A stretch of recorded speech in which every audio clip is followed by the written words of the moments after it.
had this letter from Kurandar in Los Angeles that, Prabhupada's traveling and everyone should invite him to their temple. And Kurandar said, of course he won't go, but it's the etiquette for the disciple to invite the guru to visit the temple. So I was absolutely sure that while Prabhupada might travel to Europe or something in 1 or 2 temples, he wasn't going to go around the world. What to speak of come to Australia? And so I wrote him the letter, the form letter. I put in every persuasive argument and every embellishment and said, we're just dying for you to come here, fully confident that that would never happen.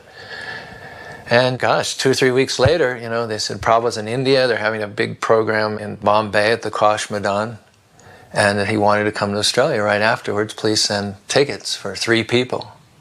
We were stunned. We never thought that Prabhupada would come to Australia.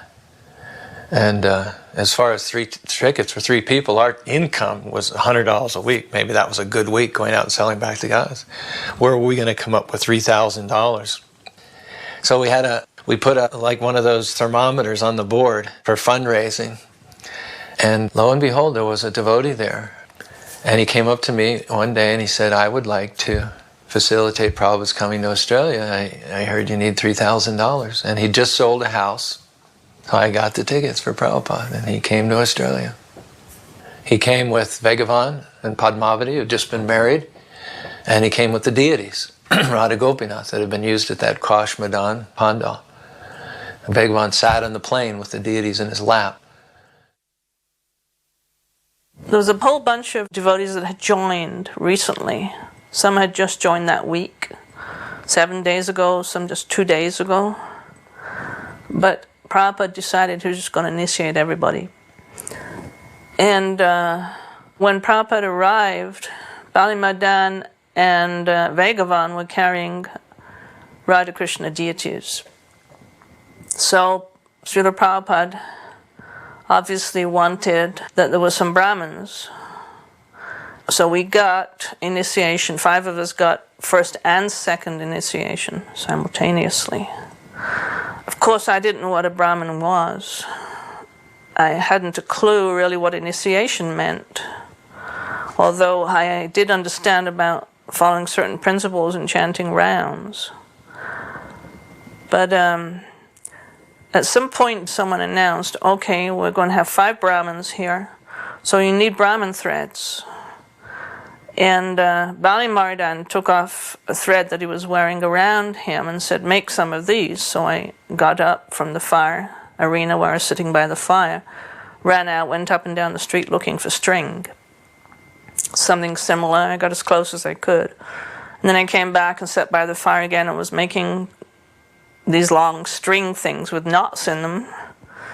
Later on, somebody said, okay, now you're a Brahmin, so you have to wear a Brahmin thread too, so make one for yourself. And I said, what's a Brahmin? And I was confused, and then someone else said, ladies don't wear Brahmin threads. So that was going on, the initiation was going on, and the installation was also going on. We didn't know the deities were coming, really. When they came, we didn't know what to do. But in the year between the first visit and the second, we'd made a lot of progress. And we'd built a beautiful altar there. And that's when he said, when I was here before, I prayed to the Lord that he would instruct you from within how to take care of him, and he has done so. So he was very pleased with the deity worship by then. When he left the previous year, he was thinking we were very much malechas. Well, because I was totally shy, I've always been shy. Being interviewed by those reporters, I think the only way I could have done that was because of my commitment to ISKCON and the devotees and Prabhupada. I wouldn't have normally left home, but I met the devotees and I just had to come and join the temple. It was a force that was way stronger than any of my personal qualities would prevent from happening. So I was very embarrassed. I was worried about my mother because she cried when I left home and she was upset. She didn't understand. From an early age I used to tell her I came from another planet. I was from outer space and she never really understood that. So it was difficult to explain why you're going with this weird sect and why you're bowing down on the dirty Paddington streets to some Indian person that we've never met before. So it was a scary time for me because I just turned 18 and I had no worldly experience. So I was totally going against society. totally going against my parents. My thoughts have mellowed considerably since then. I now realise the Hare Krishna movement isn't the monster I thought it was.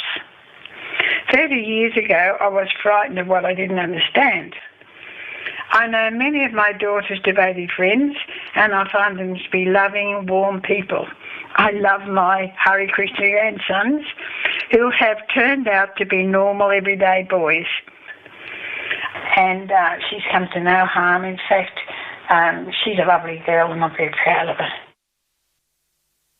But I had that strong conviction that I have to do this because Krishna was helping me. I know that sounds a bit sort of trite, but initially when I wanted to leave home, I thought, how am I going to leave home? So the very next day my mother said, when I was 17 I left home, so if you want to leave home it's okay. I thought, aha, Krishna's helping me.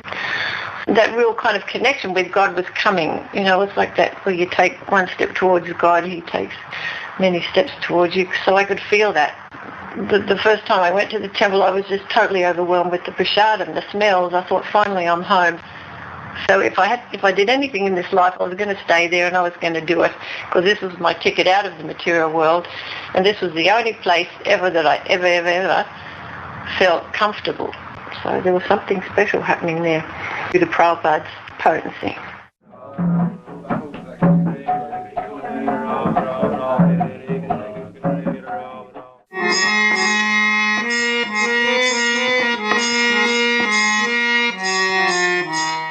I met Kurundar just before the summer Rath Yatra in '71. He had come up to Portland to meet me and to tour the temple. And he told me about how important book distribution was. And so I was assigned the task of selling books. We had the hardbound books in Portland, and the idea we had at that time was to go to the bookstores, convince them to carry the books. And in those days, it was very easy to convince the bookstores to carry spiritual books. And then we drove down to San Francisco for the summer Rath Yatra. For many devotees, that was the first time they ever saw Srila Prabhupada. And it was the first time that I ever saw Srila Prabhupada.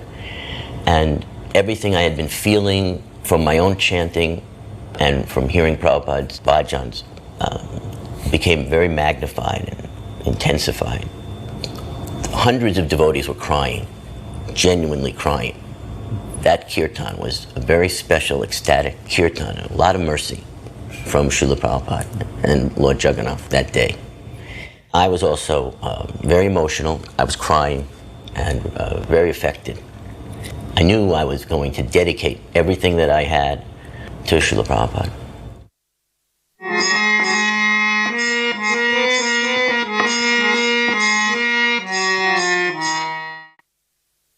So I'd been in the temple already a year and a half, and Prabhupada was coming.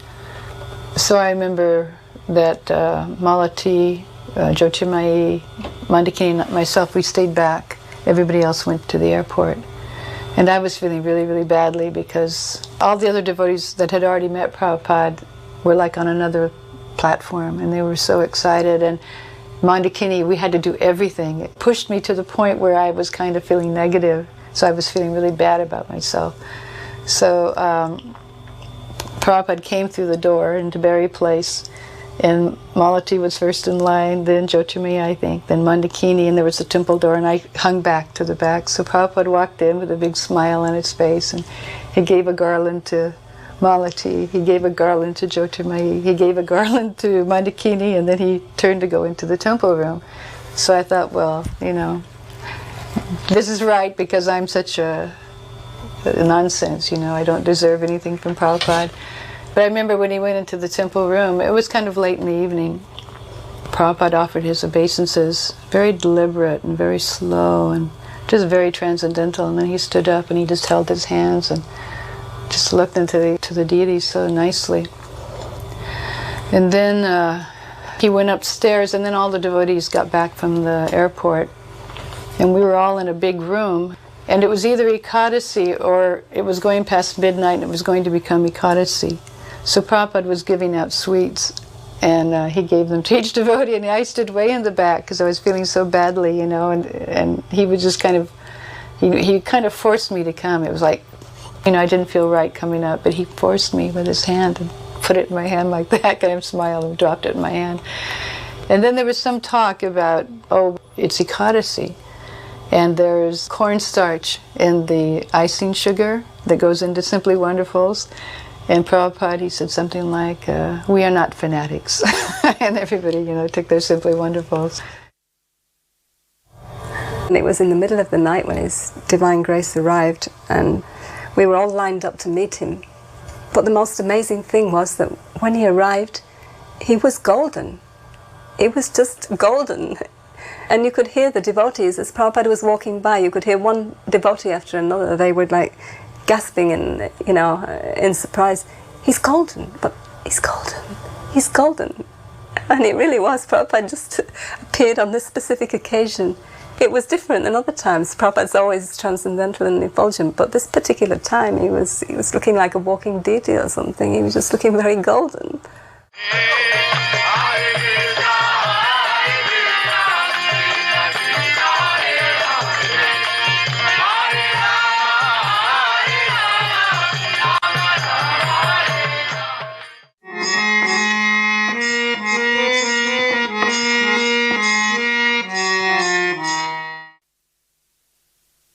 When I was in LA, I know Prabhupada had wanted us to carve some murtis of Radha Krishna. This is before we had installed any deities, and he was at the time trying to cast them in America to see if it could be facilitated. So he had Subal carve out a rough form of Radha Krishna, and then he asked Subal and myself to go to different foundries, all over, and we were very inexperienced. I didn't even know the right things to ask, so we'd go and we'd see Prabhupada, and he'd say, so what intelligent information do you have for me today? Because we usually taught him some nonsense. So then Prabhupada left and went to San Francisco, and then a while later when he came back to San Francisco, he might have gone to India again, he wrote me a letter saying that he wanted to know what was happening with those murtis that we carved, and we should make sure he gets them, Eventually he decided that they should be cast in India. There was a program also that he had of a deity walk, where we would take the deities on Sunday and walk all around the whole block with the small deities, and we were asked to go into the houses in the early morning and ask people if we could take a flower from their garden, and then we would bring the deities around the back down the laneway and past his window. And he would stand up. I remember we'd all look forward to that, and he would look out of his window when he heard the kirtan coming, and we would all stand there for some time, jumping up and down, so happy to see him. And then we would go around, bring the deities to the front, and outside the temple we would place the deities, and then each one of us would give a report.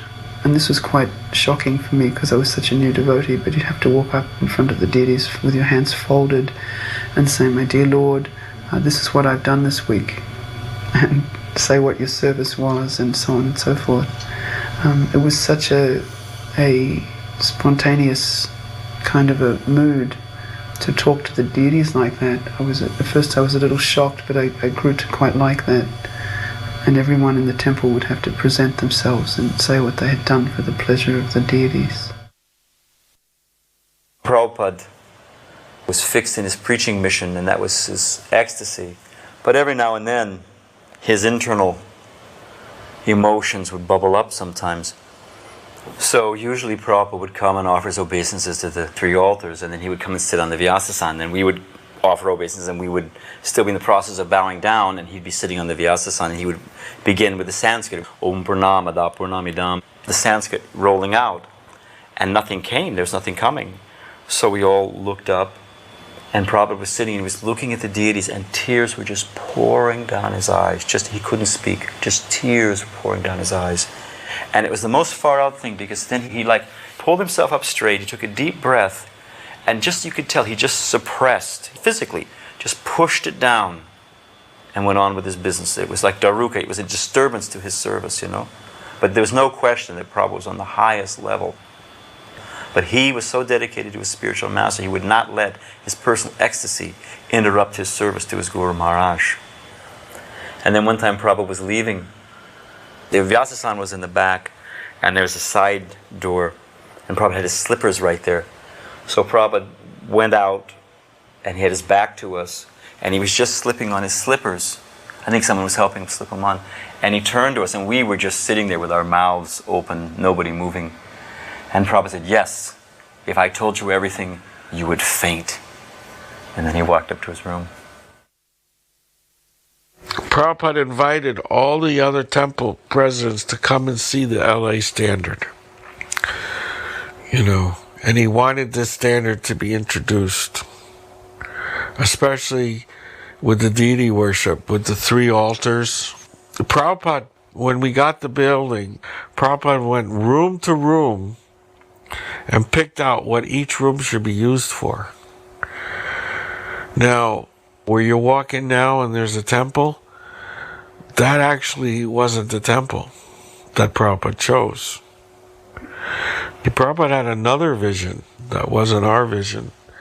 His vision was to have mainstream America come into that with their shoes on and sit in the pews and hear Bhagavad Gita and Kirtan on the stage.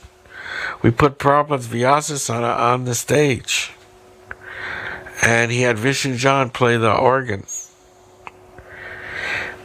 I even wanted to take out the stained glass, and Prabhupada said, "No, that must stay." He said, "Don't touch anything here." Even where the minister spoke, that was it called a purport? Yeah, he kept that because he wanted devotees to come and speak too. It was so surreal to sit in the pew and hear Bhagavad Gita and hear Vishnu John singing Jayamadava on an organ. Even Prabhupada would play the organ. We would sit and he would play the organ. I wish there was tape recordings of that. Prabhupada saw that the American people were becoming disenchanted with their churches.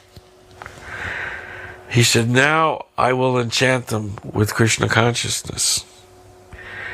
So he thought, they're inclined to come to a church, let them come back to this church, but hear Bhagavad Gita and hear the Kirtan. I mean, Prabhupada's vision was totally, he was thinking mainstream America, not hippies. Prabhupada's vision wasn't that we all become monks. He wanted judges and politicians and doctors to come to the temple. They're not going to all become monks and shave up. But we had another vision, come to the temple and shave up. But that wasn't Prabhupada's vision. Prabhupada used to come in from the back of the temple room because his quarters were upstairs and there was a hall he came down. And we didn't have the big Rukmini Dwarkadish then, we only had small Radha Krishna. And Prabhupada came in, and from the back of the temple room he looked and he called Srilavati over. Srilavati was the pujari. And he said, "There's tilak in Krishna's eye." And she went and she looked and she couldn't see anything, and she came back to Prabhupada and said, "No, there's tilak in Krishna's eye." And she looked and she looked and she looked, and right in the very it was a tiny speck of tilak in Krishna's eye.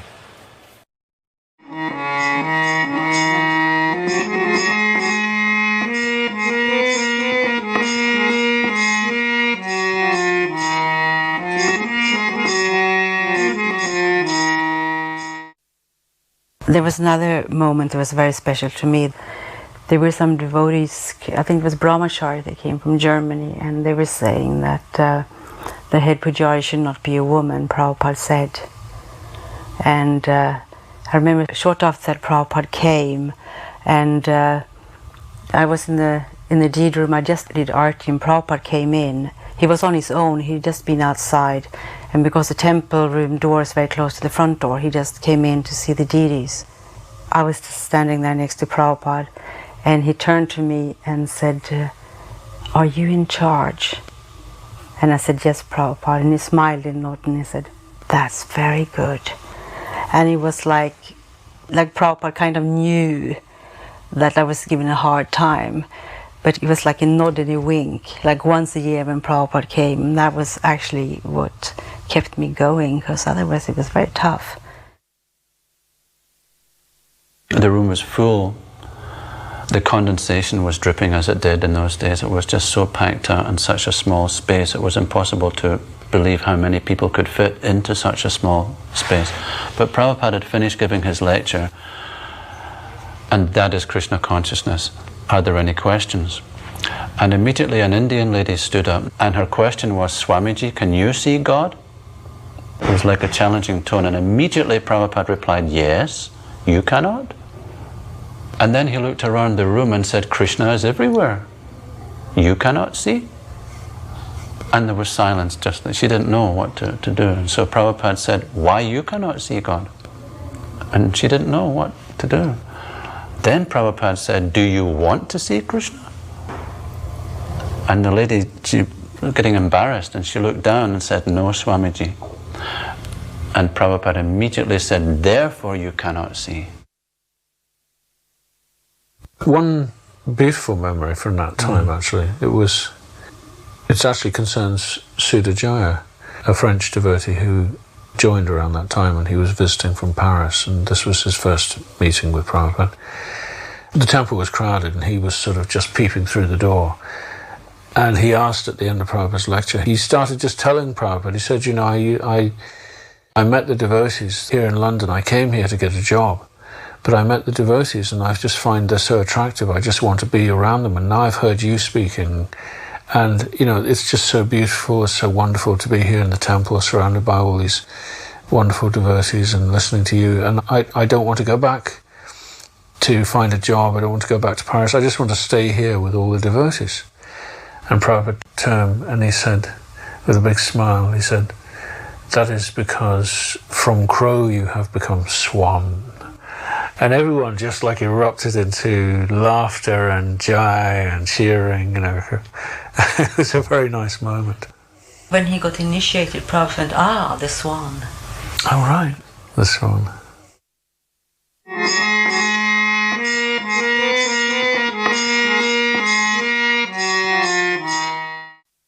I met the devotees in very early 70s.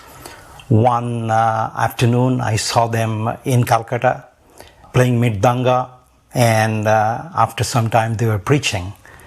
After that I asked them a few questions, and they told me that they have a center in Albert Road. And at the time I was a student of Calcutta University, and I decided to go there. I also heard through the grapevine that at that time Srila Prabhupada is in town. So I bought some fruits, and I showed up to see Srila Prabhupada one evening, because also I heard that he gives darshan. And I was met at the gate of 3C Albert Road by Shama Sundara Prabhu. And he just told me to wait for a second. He went in to talk with Prabhupada, and he came and asked me if I am a student. And I said, yes, I am a student of Calcutta University. And he said, go ahead, go in. And I went, and there was Prabhupada alone, and there was nobody else. So I bowed down before him, because in India it's a custom to bow down before holy men. And I offered him the bananas that I purchased, and then we started talking. And at that time, I did not have any idea of the greatness of my Gurudev. He was very open to me. He was glowing. I remember that. He was a glowing sannyasi. And that was my first meeting with my Gurudev. And we talked a lot of things. And then when I was ready to leave, he took a banana and cut a piece of it and gave it back to me as prasadam, which I very gratefully accepted. And deep inside, I have a very good feeling that he is a genuine Swami, which is very rare in India. And after that, there was a program in a rich man's home where a lot of devotees had gathered before a Pandal program. And Prabhupada saw me in the crowd, and he held up his hand and pointed towards me and said in Bengali, "Tumi matha nara korbe kabe." The translation of that is, when would you shave your head? In other words, he was telling me, when would you become my disciple? And I was simply elated. I felt my eternal Gurudev has found me, a lost soul wandering through the universe, and my Gurudev has finally found me. It's the beginning of my journey back home.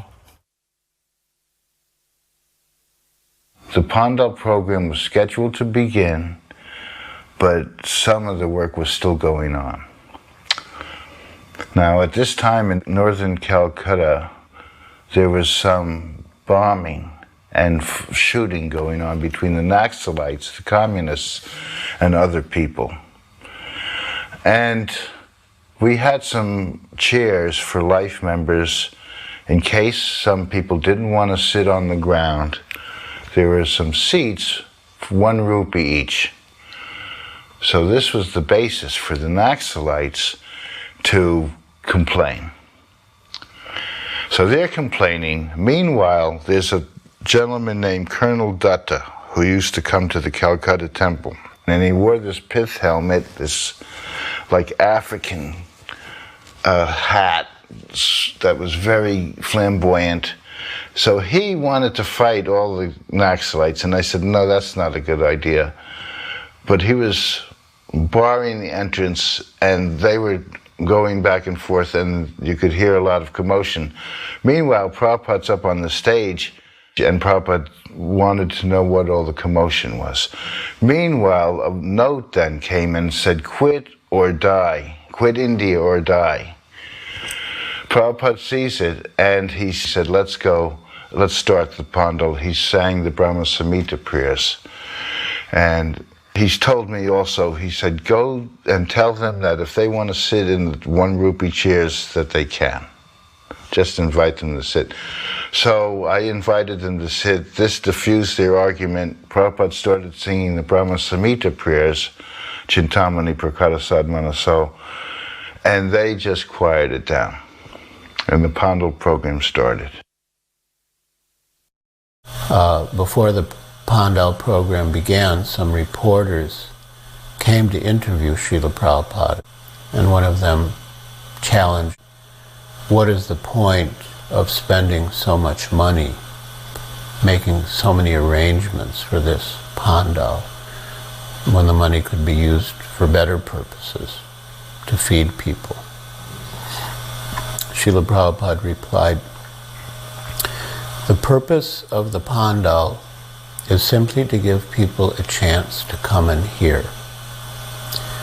Where has the Pandal come from? I went to America, and I simply gave people a chance to hear. And because they heard, now they have come with me to India, and they've made the Pandal.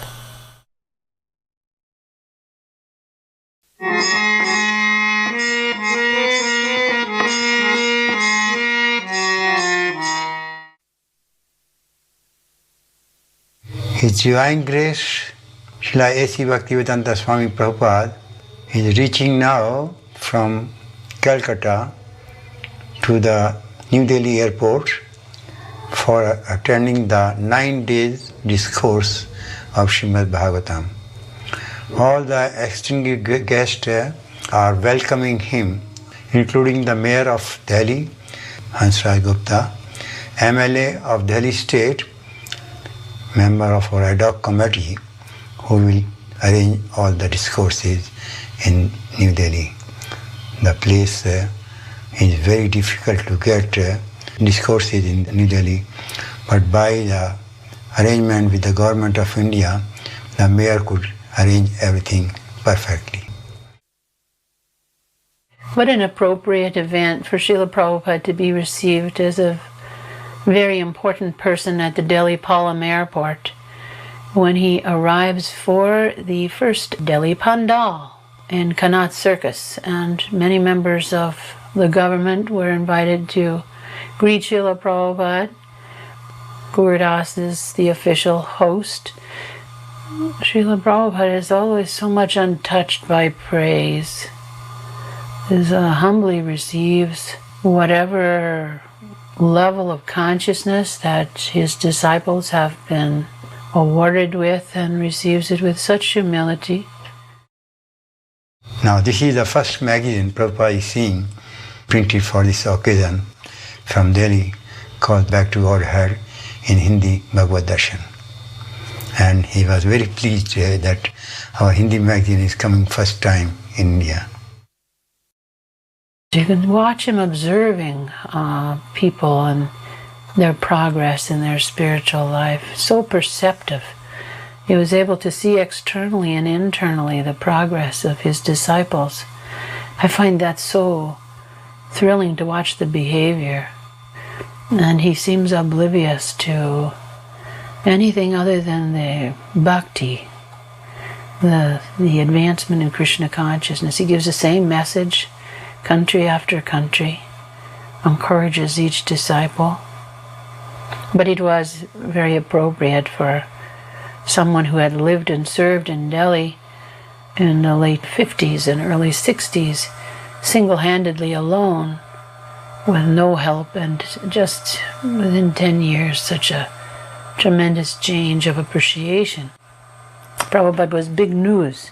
When these pandals happened in India, in Bombay and Delhi and Calcutta, they were very widely covered, and the society of leaders were very aware of Prabhupada's presence, all the way from the Prime Minister on down through the cabinet.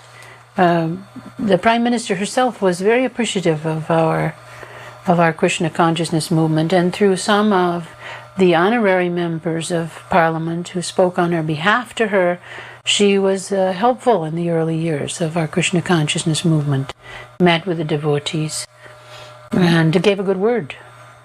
That was Prime Minister Indira Gandhi. When he got back to where we were staying from the airport, he invited everyone into his room, and he was just kind of like lounging on these pillows, and he looked so youthful and effulgent. It was just totally a different experience than seeing him in America. And he was kind of like laughing and joking about how bad the milk was in Calcutta. The milk in Calcutta is finished. He'd just come from Calcutta. I was just so dumbstruck by this experience of seeing my spiritual master in this mood, this informal mood, and feeling so unworthy that I couldn't, I'd look up at him and he looked so effulgent, it hurt my eyes. I couldn't even, so I thought, okay, I'll start by looking at his feet. And so I started looking at his feet, and then I moved up. It was almost like offering arti with my eyes, I kind of like moved up his transcendental body till I got to his face. And when I beheld his face, he was transformed in his appearance. And I started trembling and tears started pouring. I couldn't believe what I was seeing, and it was not a physical form at all that I'd ever seen, but it was Prabhupada, but it was like transformed into this exquisite kind of otherworldly beauty that you never see on this planet, and I almost fainted.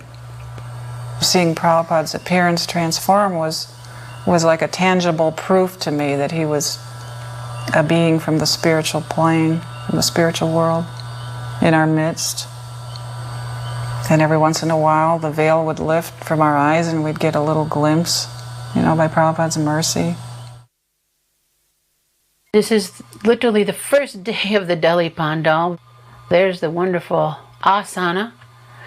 And behind those curtains are the incredibly beautiful deities of Radha Gokulananda, who were officially installed by Srila Prabhupada at this time, on the occasion of the Delhi Pandal.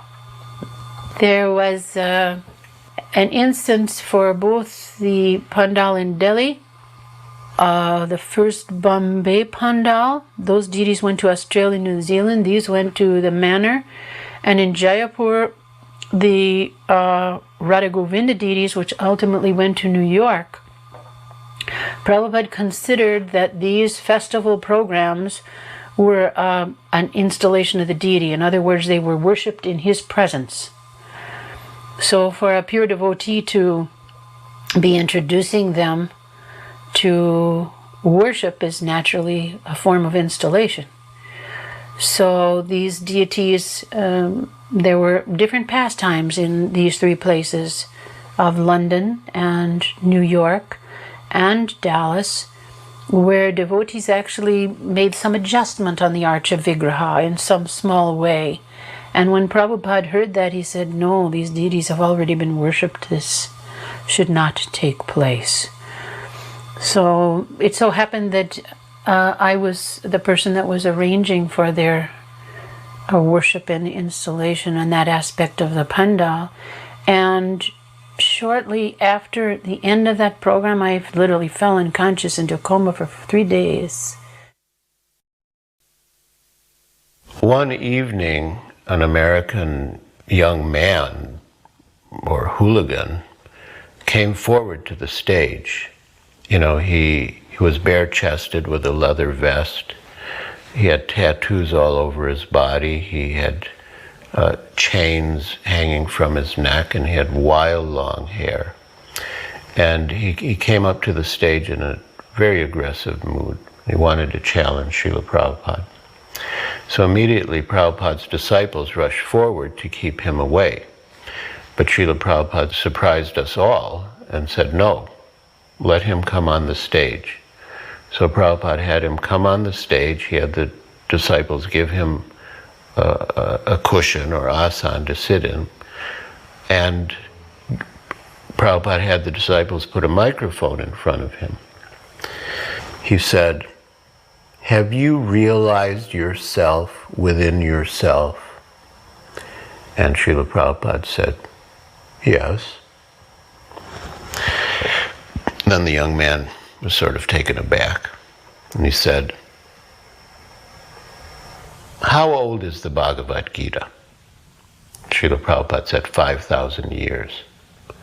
Then the young man began to spout, no, according to my authorities, according to my information, Bhagavad Gita is only about 1,000 years old. And Prabhupada said, that's nonsense.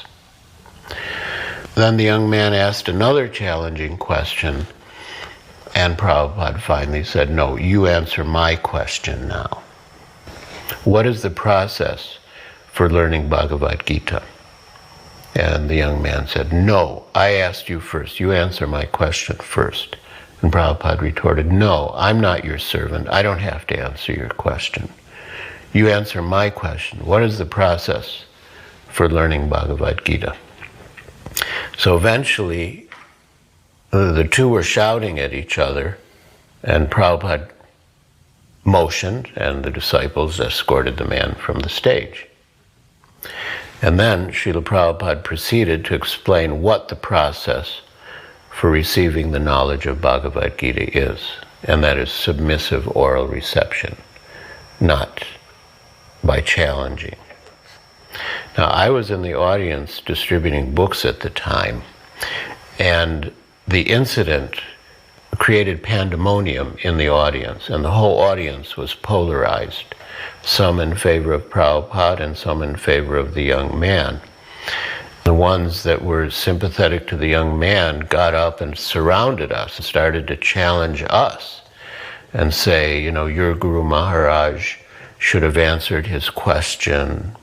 So the mood was so agitated that all of us that were distributing in the audience sort of made our way as quickly as possible back to the area of the stage. But later we realized what Prabhupada had done. He had created a situation to illustrate how one is unable to learn Bhagavad Gita. And in contrast, Srila Prabhupada explained what the real process is, and that is by submissive hearing from the authority. My job, one of them was to invite chief guests to the program, and so I thought it would be a good idea to, because we did this in London, have titles for what Prabhupada would talk about, and have guests that would sometimes have something to do with the theme.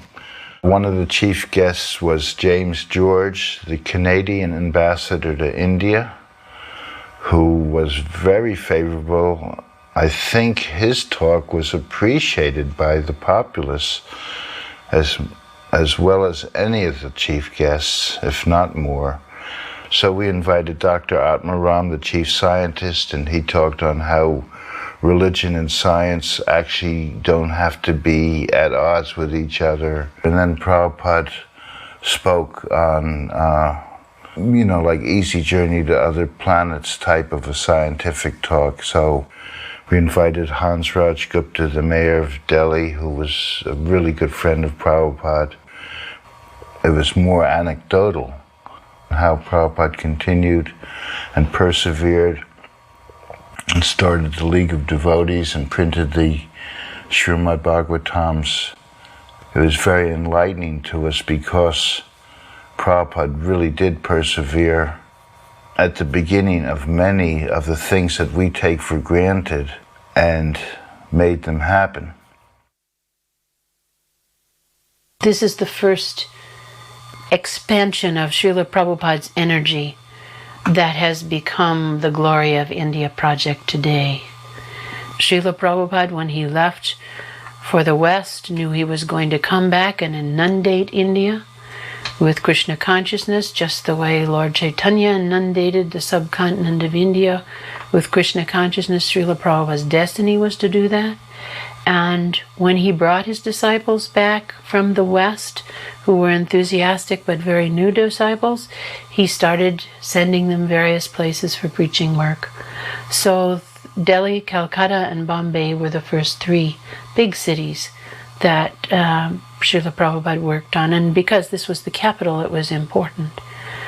We were only there for maybe a month, but that month seems like it could have been 100 years. It was so important at the time.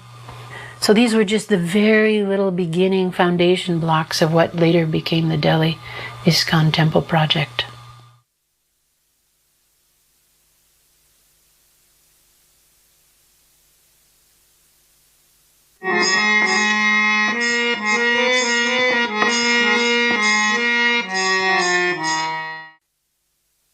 Prabhupada took us to Vrindavan, and this was like the ultimate experience for us. Prabhupada coming back to his spiritual home with so many sons and daughters. This was the high point of our India experience with Srila Prabhupada, entering the magic spiritual realm of Krishna itself. Everything he'd been teaching us for years came into focus. We could see now, oh, this is Vrindavan. Such intimate, sweet exchanges we had. This visit in 1971 of Srila Prabhupada was very, very historical in our Gaudiya Vaishnav Sampradaya. It was the inauguration of the fulfillment of Lord Chaitanya and Lord Nityananda's desire that the holy names of Krishna be spread to every town and village throughout the world. Lord Chaitanya went to Vrindavan and he sent the 6 Goswamis there to establish it as a place of pilgrimage for people all over the world. When Rupa and Sanatan went to Vrindavan on Lord Chaitanya's order, they were there to establish it as a place of pilgrimage for people all over the world. Obviously for people who would become Vaishnavas from every town and village in the world. That was Lord Chaitanya's vision. And this visit was the beginning of the fulfillment. The first time Vaishnavas from the West who are committed to Krishna consciousness in a relatively large group came on pilgrimage to the holy Dham of Sri Braj. Look, he's so healthy and exuberant. He's back home. This is where he hatched out the whole Hare Krishna movement. This is where Krishna empowered him to come west. And little Saraswati, who's one of his favorites, she went around, followed him wherever he went. Sometimes he would grab her hand and walk with her. If Saraswati didn't come to his room every morning around 8 o'clock, he would sometimes ask, "And where is Saraswati?" He expected to see her every morning. And quite often he would play some trick on her when she came, either to make her laugh or cry. But he would always make up and give her some nice sweet. Here he's showing us the sights, showing us around the samadhis of great Vaishnavas behind Radha Damodar temple, explaining a little bit about who is buried where. Those days it was all run down and practically abandoned. Well, most of Vrindavan was practically run down and abandoned. We used to think that Raman Reti was far out of town. Prabhupada revived the whole spiritual life of India, starting with Vrindavan. Vrindavan flourishing, spiritualized city because of Prabhupada.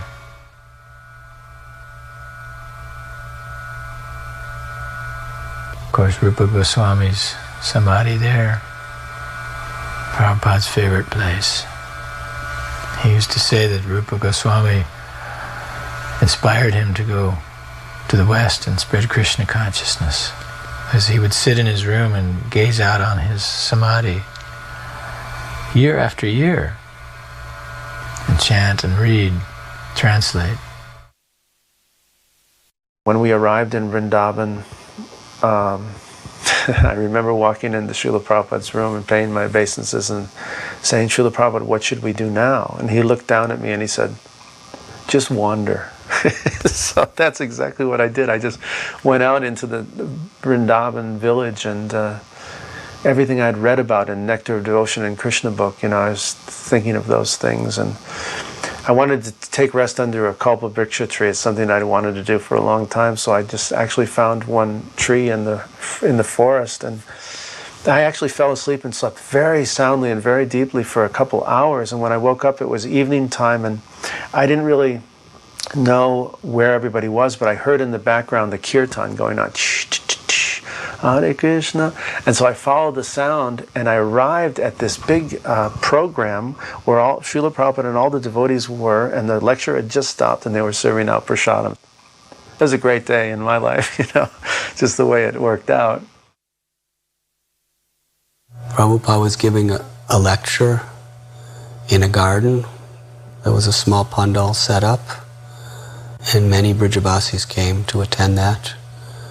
It was somewhere in the area of Radha Govinda temple. And somehow or other I came late. And when I arrived, Prabhupada was just leaving, walking through a field back to his car. People were lined up on both sides to offer obeisances. And I offered obeisances, and Srila Prabhupada stopped in front of me. And when I got up, Prabhupada very affectionately showered his mercy upon me and told me how he was very pleased that I was so much attached to living in Vrindavan.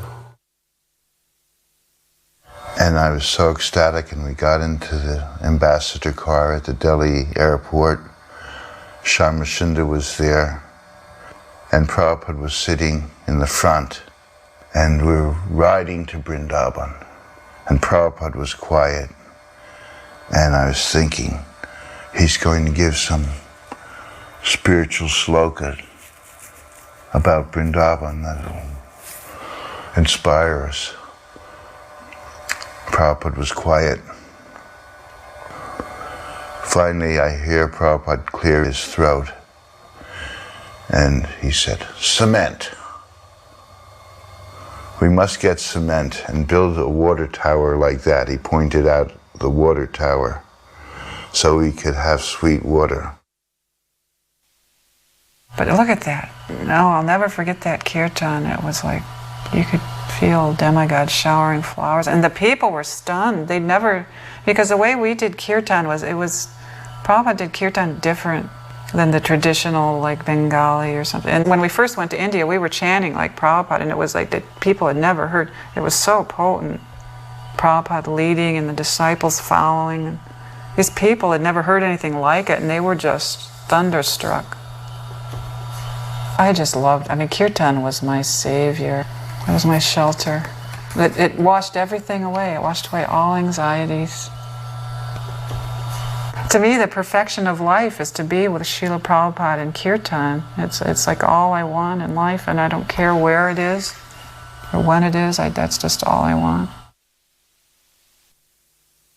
Now, when Srila Prabhupada came to Vrindavan, it was after he had left for less than 5 years. He had gone away to America, presumably to die amongst the infidels or be lured by the temptations of the West.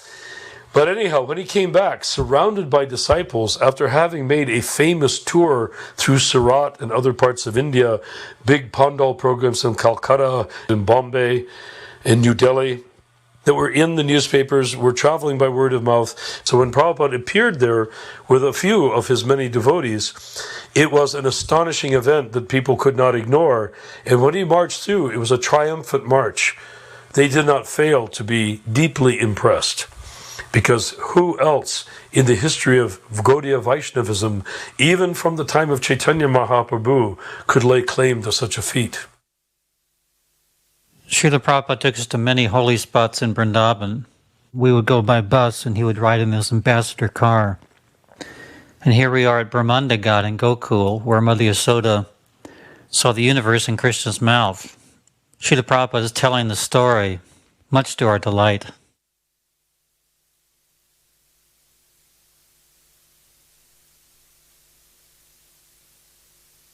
His eyes get big when Mother Yasoda sees the creation.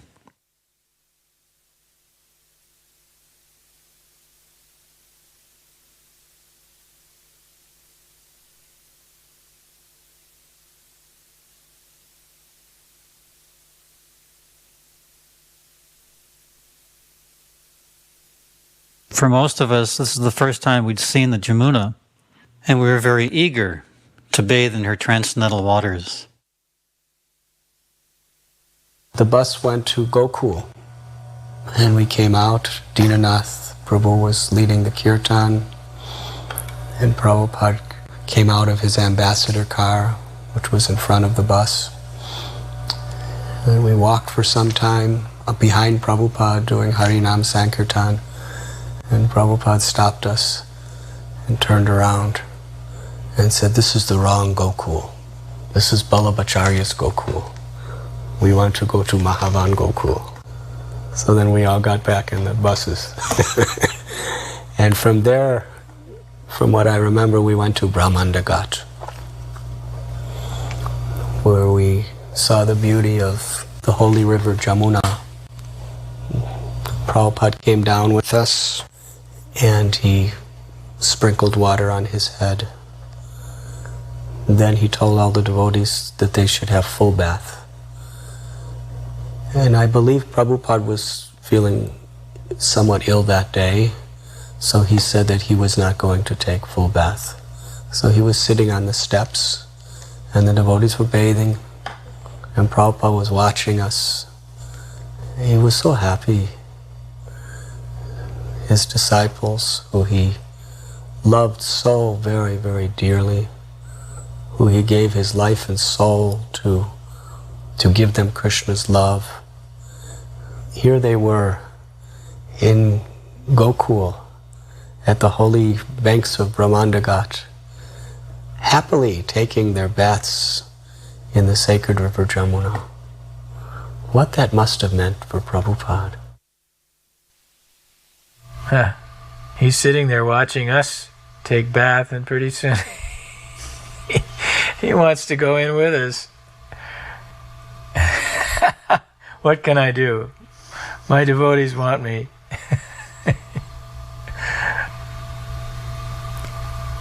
Come on, Prabhupada, come on in. Here we are saying our Gayatris on sacred threads, standing in the Jamuna River.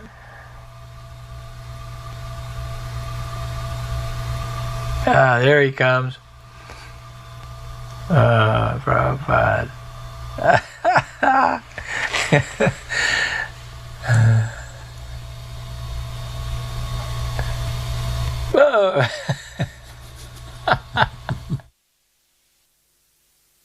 few of the ladies were kind of clustered together, and Palika was there.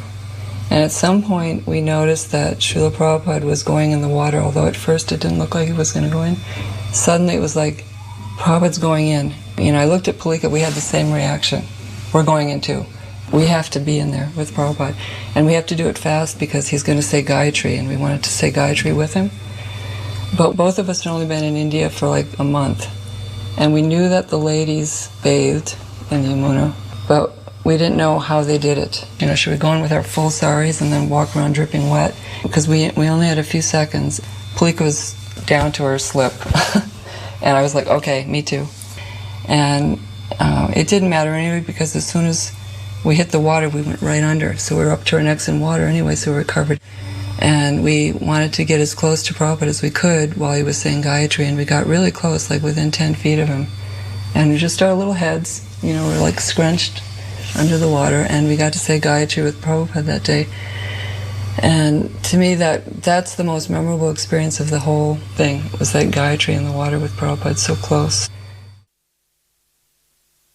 During the afternoons, Prabhupada would give darshan, and the devotees were sent out to do Harinam Sankirtan.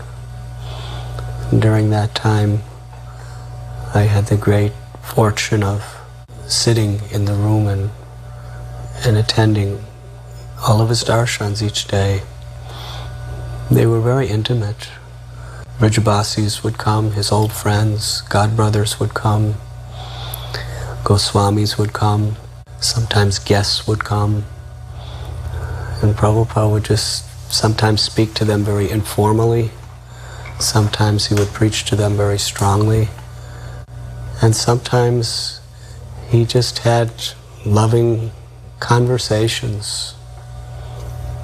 I'll never forget when Krishnadas Babaji Maharaj came to see Prabhupada. I happened to be walking down the street one day, and I met Krishnadas Babaji Maharaj and told him I was going to see Srila Prabhupada. And he very eager, he said, I will go with you. I want to see Swamiji, or Swami Maharaj. He called him Swami Maharaj. And when we came, there was a guard who was one of the more senior devotees. He was standing at the stairways guarding who was coming up to the darshan. And of course, he welcomed me to come up because he knew that Prabhupada was favorable to me attending the darshans each night. But when he saw Krishnadas Babaji Maharaj, he stopped him. He said, who are you? And when he was introduced as Prabhupada's godbrother, he said, no, you cannot go. So Babaji Maharaj wanted to go anyway, and he wanted to stop him. And I told that devotee, please ask Prabhupada. He's one of the most beloved devotees of Vrindavan, especially in Gaudiya Mats.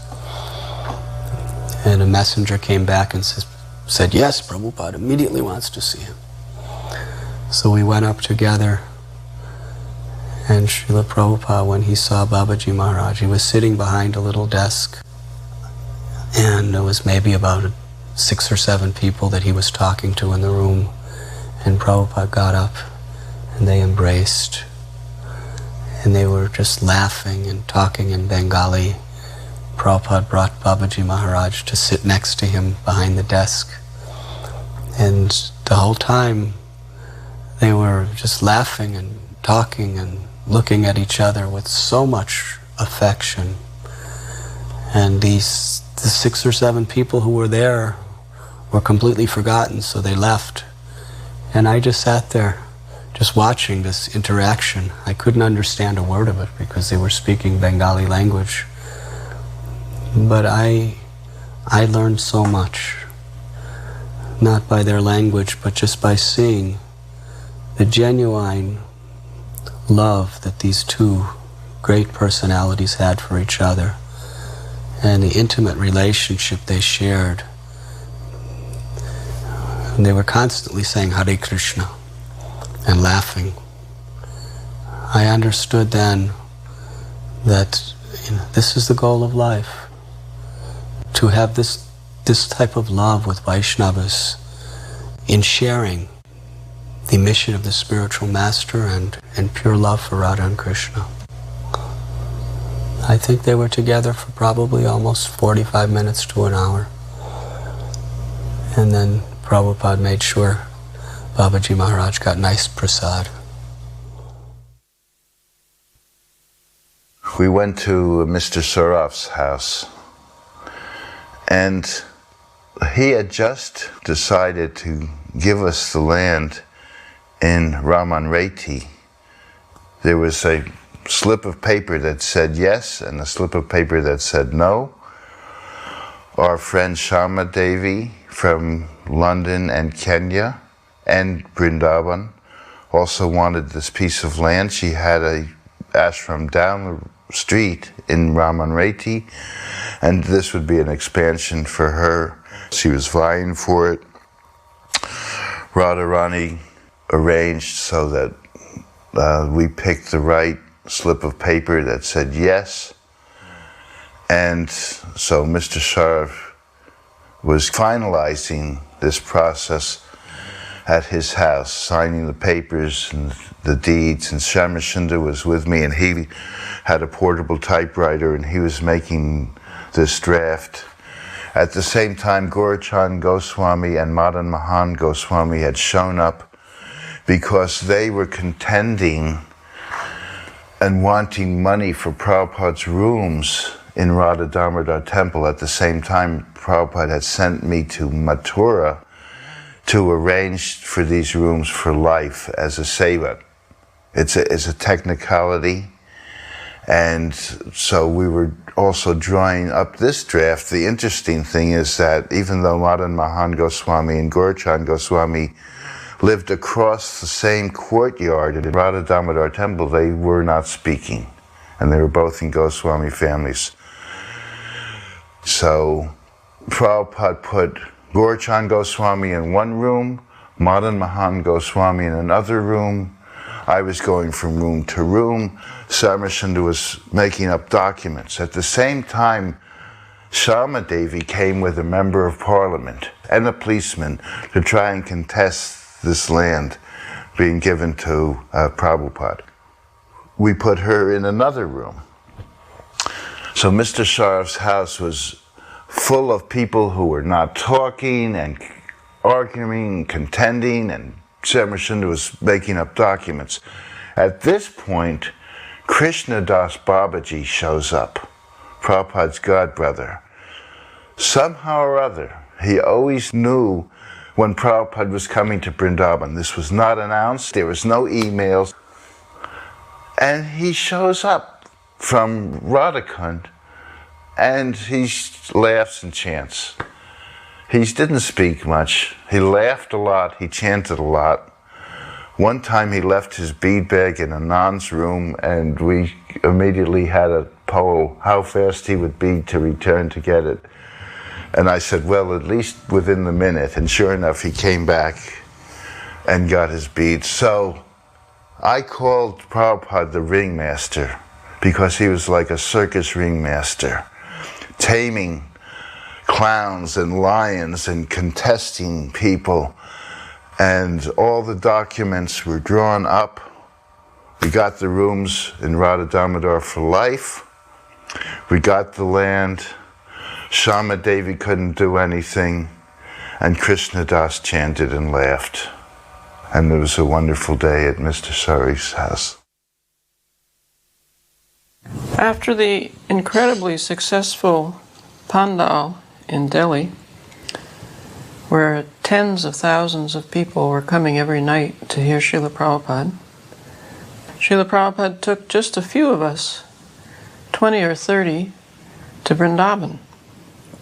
So after all the fanfare in Delhi, the lights, and distributing prasadam to all those people and the dignitaries that came, here we were in this simple village with Srila Prabhupada, and I think all of us, certainly myself, felt how much Prabhupada cared for us. That after this big preaching program, he would take the time and the trouble to bring us to Vrindavan. We stayed in a small place, Saraf Bhavan, which is about a mile from Loy Bazaar. And every day we would go by bus to different holy places. We went to Govardhan, Radha Kund, Barsana. When Srila Prabhupada was being carried on that Brijabasi palanquin up and down the hill of Barsana, the devotees were just so blissful, so happy to see Prabhupada being carried in this way. And although it appeared like a very uncomfortable way of traveling, Prabhupada was bouncing back and forth. Srila Prabhupada looked so blissful. At times he smiled so blissfully, just so happy to be amongst his devotees, roaming through the hills and mountains of Barsana, Sri Radharani's place of pastimes.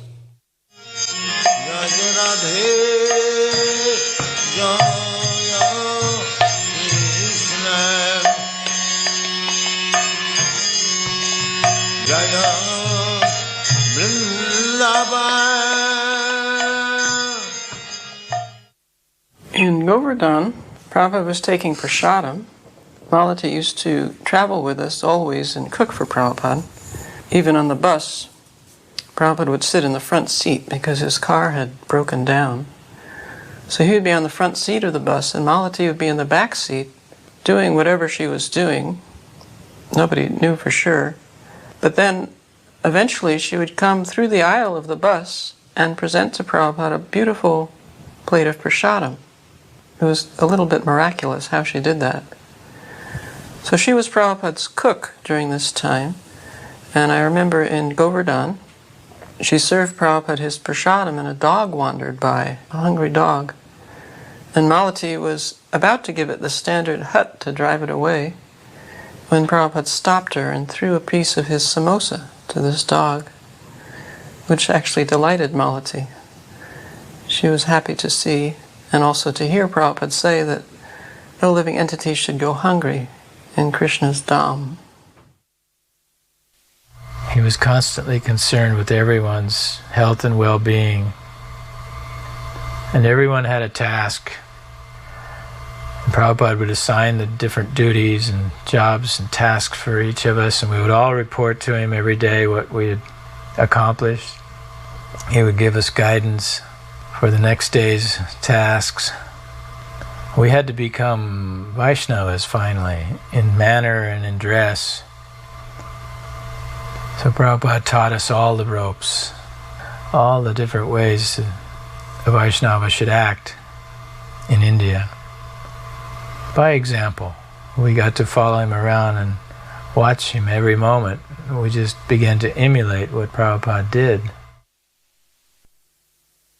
It was really a very spectacular event for the Brijbasis, because I was living amongst the Brijbasis, and they were really proud of Srila Prabhupada, that one of their local residents who was living for so many years at Vamsi Gopal Temple and Radha Damodar Temple had gone to the West and started temples and transformed Americans and Europeans into devotees of Sri Sri Radha Shamsundar. This was just astounding, amazing for the Brijbasis. And thus they really had very, very high esteem for Srila Prabhupada. They considered him to be like the ambassador of Vrindavan for the world. And they were looking forward to seeing the American and European sadhus coming. And Prabhupada would have the devotees doing Harinam, Sankirtan in the streets, and it had a very heartwarming effect on the residents of Vrindavan.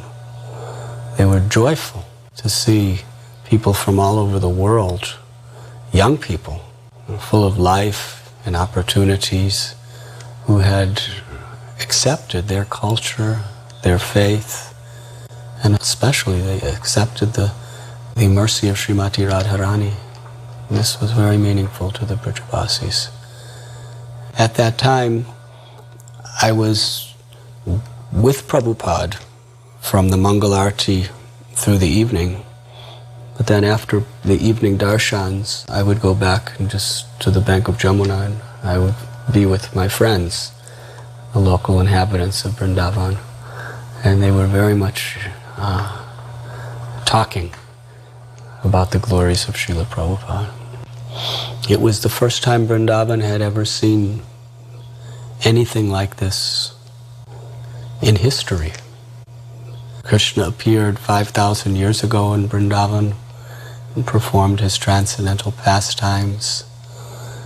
Chaitanya Mahaprabhu came 500 years ago, and by his order the Goswamis began to excavate and establish the places of Vrindavan. And through the years, Vishwanath Chakravarti Thakur and all these great acharyas performed their pastimes of worship there. Bhakti Siddhanta Saraswati Thakur brought many thousands of people on his Braj Mandala Parikrama.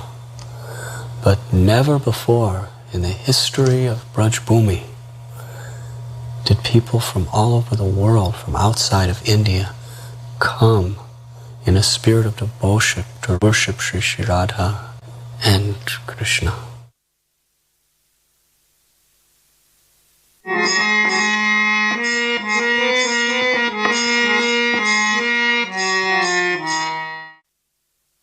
This was a very bizarre experience.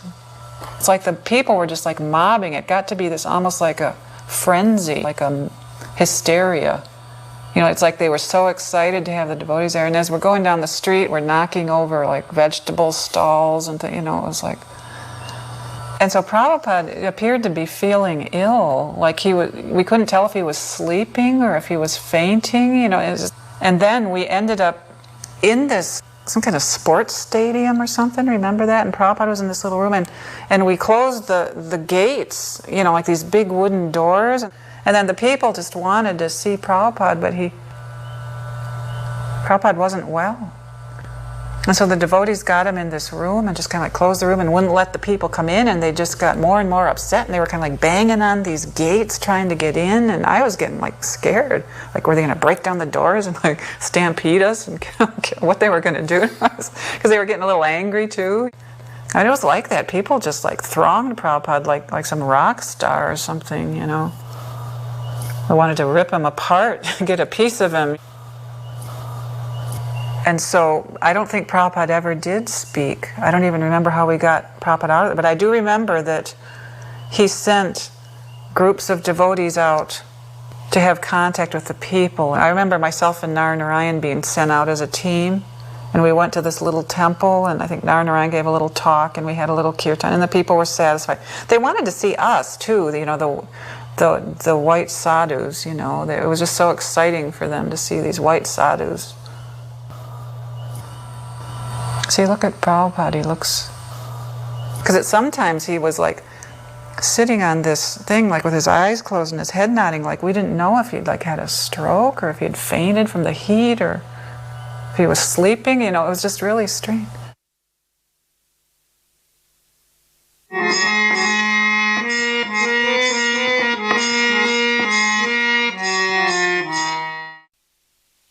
This was one of the most intimate and relaxing highlights. Prabhupada stayed in Jaipur in the palace grounds as a guest of the Queen, Gayatri Devi. But she was so thankful to have Prabhupada there. The devotees coming in and out of the Govindaji's temple would parade by Prabhupada's bungalow throughout the day. And there were so many wonderful devotees in Jaipur. Every one of Prabhupada's lectures, morning and night, were packed with thousands of people, devotees of the Govindaji temple there. And he was appreciated in Jaipur in a way that he had not been appreciated in other cities in India. Almost every citizen came to these speaking engagements. They were already full-fledged Vaishnava devotees. He was very happy in Jaipur.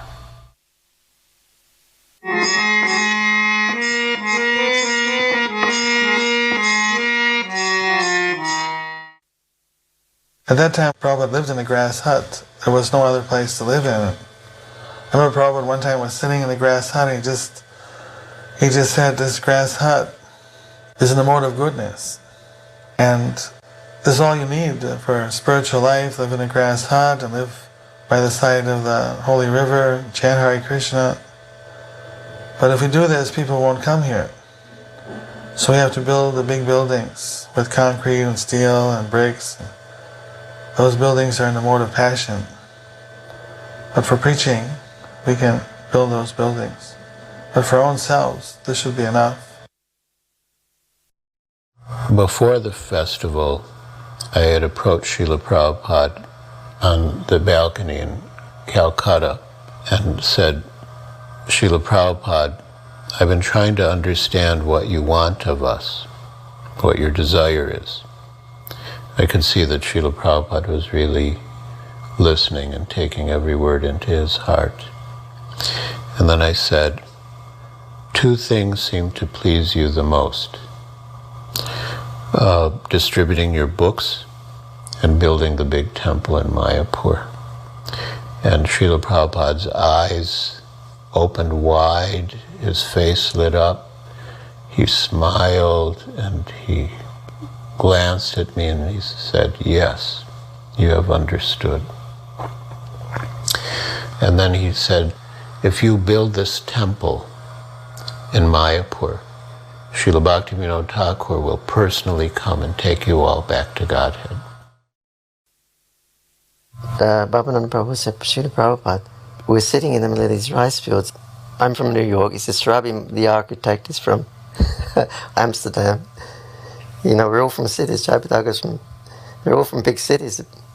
And we're sitting in the middle of these rice fields, and you're asking us to build a big temple in the city.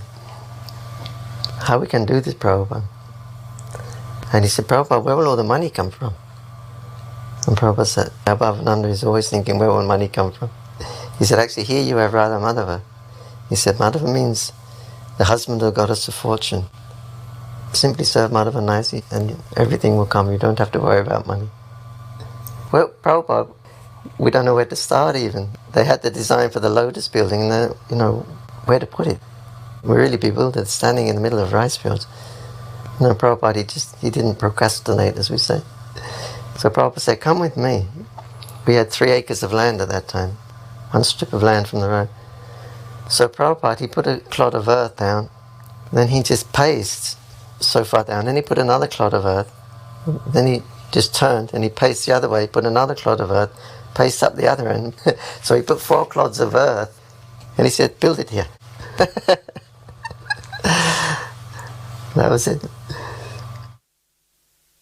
This is Prabhupada establishing the Anantasesha in 1972. He invited all of his god brothers to come.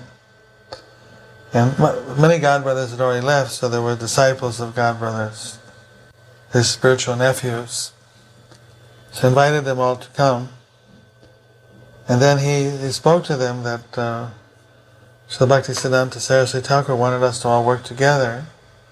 So why don't we all combine and work together? Now I have temples around the world and I can give you some devotees from foreign countries to help the preaching. We should all work together. But they didn't accept. Didn't really say anything.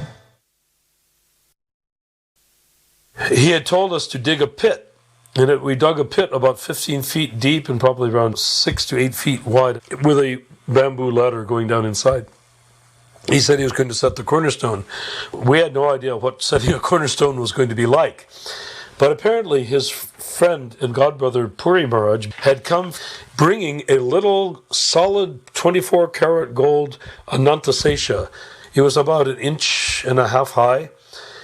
So Prabhupada was going down in the pit and Ashoka Amrita was holding the ladder. And then somebody came up, Prabhupada wants you. What? He wants you to go down in the pit. Why he wants you to go down in the pit?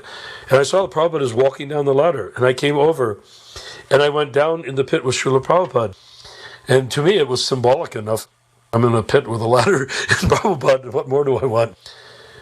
We gather an accumulation of bricks and then a bucket comes down with mortar and a trowel.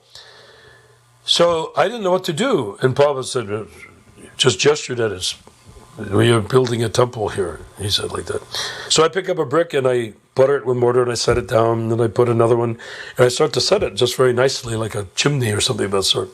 Prabhupada said, no, not like that. And I said, how? He said, every which way. When he said every which way, he meant randomly.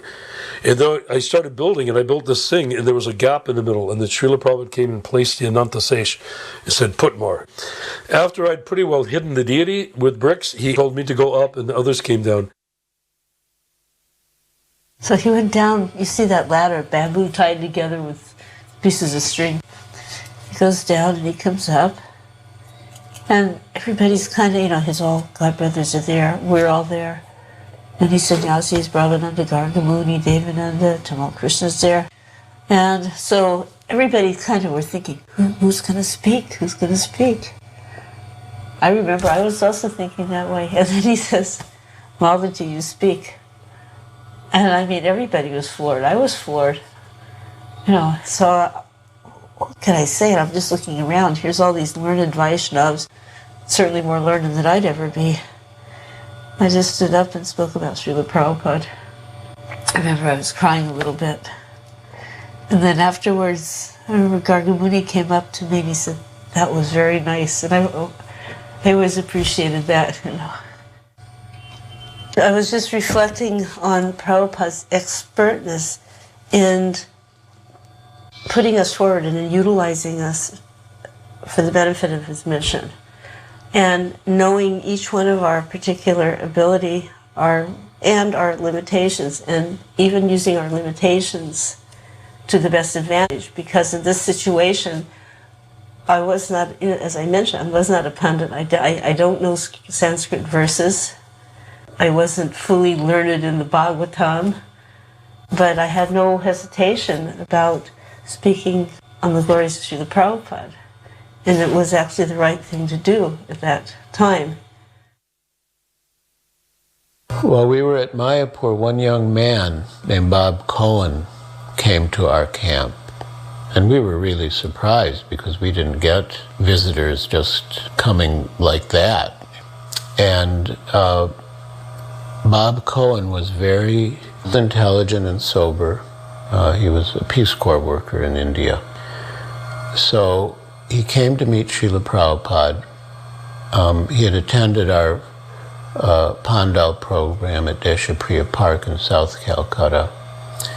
And he began to ask Srila Prabhupada very intelligent questions. And Srila Prabhupada gave very elaborate answers. And it became a regular routine that Bob would come and ask questions to Srila Prabhupada. And knowing that there was going to be an important discussion, I would ask Srila Prabhupada, should I call the others? And he would say yes. My experiences with Prabhupada, of course, occurred in the Bhajan Kutir, where devotees wanted to know if I had any questions, which I certainly did. So I got to sit in there, I think, for several hours a day over probably a 4-day period, and discuss with Prabhupada my philosophical issues. I didn't really know a whole lot about what was going on in terms of parampara and how things work. I knew a little, but I just appreciated the qualities of Prabhupada. He made me feel very comfortable. His humor was very disarming. And Prabhupada was on a platform, so I was on the floor. So I'd always be looking at Prabhupada's feet, and somehow that gave me some blessing. One of the most dramatic moments for me personally is when I realized it's time for me to leave Mayapur. Because the night before, on Gaur Purnima night, Jamuna had come to me with tears in her eyes. And I remember the moon reflecting in her eyes, and she had tears and said, "You are so fortunate. Prabhupada's spending so much time with you." She said it with such conviction that I was completely overwhelmed. And I realized that I might have to surrender. So I went behind the temple, behind the pandal, and just collapsed in the rice paddies and started crying. I said, I can't give everything up. So the next morning, Prabhupada called for me again, asked if I had more questions. I said, thank you very much for what you've done, but I have to leave now. I have to get back to my teaching, which the Peace Corps had no idea where I was or what I did, so I could go back or not go back. And Prabhupada said, don't talk L-E-A-V-E. He spelled it out. Talk L-I-V-E. Don't talk leave, talk live. So I said to Prabhupada, so you want me to stay longer? He goes, yes. I said, well, if you tell me to, I will. And then he said to me, good boy, the same way you would say it to your pet. So at that time, in my heart, I felt I had become Prabhupada's pet, not realizing that I, in essence, had accepted him as my guru, though, when I think back at it. After that time, I was sold out to Prabhupada, a minor incident, but for me it was very major. And Prabhupada timed it just perfectly well to capture me.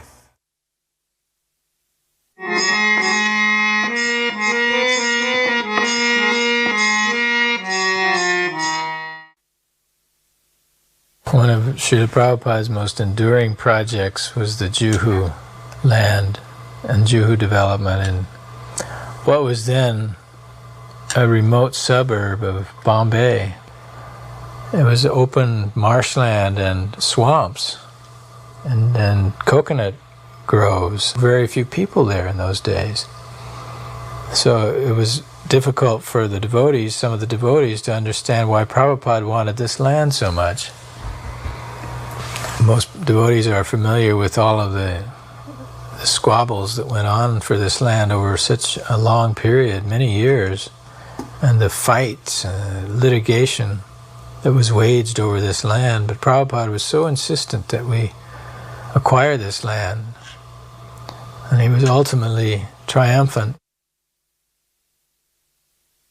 What we were thinking was, mostly at that time they were hippies, so they are being converted into good people, so we should help them whatever way we can.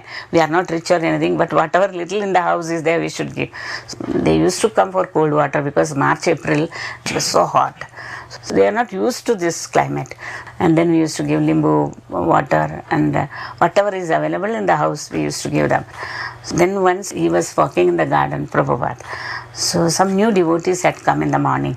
So he shows our house and tells, this is Hare Krishna Annex. You all have left your mothers and come. Here is a mother for you. And anything you want now, you can ask her, and that is the house. And he pointed to our house. Afterwards we asked the devotees what he was telling. They said, this is Hare Krishna Annex. My name is Smriti Warrior, and I lived on Hare Krishna land, B building on the ground floor. And my parents were Mr. and Mrs. Warrior that helped a lot with the temple and the devotees and did a lot of seva, and basically grew up on Hare Krishna land. I was there before the devotees came, so when they first came, I was 6, 7 years old. And of course we'd never seen foreigners so much before, so when they would come, we would stare at them. They were like celebrities. We used to just sit there, every move they made, we were watching them. Of course, at that time we used to tease and chant. We would chant, but we'd teasingly chant Hare Krishna or say Hari Bol. And as time went on, we started to like them, and they would be so nice to us. So we'd always go up, and anything they wanted, we'd run and get it for them. Or they were living on the rooftop, they would bathe up there, and I remember we used to see these soapy white lathered heads, Gargamuni, Brahmanand, Madhuvisa, This must be in Acharya's garden that he's getting a massage, because he came out of there and went right into the house. And later on they started a Gurukul, which we attended. That was the only Gurukul we really enjoyed going to, and the three of them did it. It was so much fun. We used to do all kinds of things, little projects, learning shlokas, chanting, putting on dances when Prabhupada came. Before even having the title to the land, he had a cornerstone laying ceremony. Prabhupada was the expert in everything. He was the supreme strategist. He said that if we install deities on the property, no one will take them down. This is not done in India. That this would give us further right to the land. So he conducted this cornerstone ceremony, and later when the police did try to close down the deities, There was a public outcry which forced the situation towards Prabhupada's favor. But it was another year and a half from this cornerstone laying ceremony before Prabhupada actually acquired the deed to the land. But this was another maneuver Srila Prabhupada thought was important, to establish our right to the land by installing deities and having a very elaborate cornerstone laying ceremony. Prabhupada was teaching us all the time how to do business, how to manage our affairs. We were so innocent. We had no knowledge or experience in these kind of affairs, buying land, getting titles, and what to speak of in India, where things are 10 times more difficult than the West. I came after shaving my head, and then when I was asked by Brahmananda to go and see Srila Prabhupada, then when I walked in, he said, "Oh, now you look very nice." First he asked me where I was from. I said, "I'm from Holland."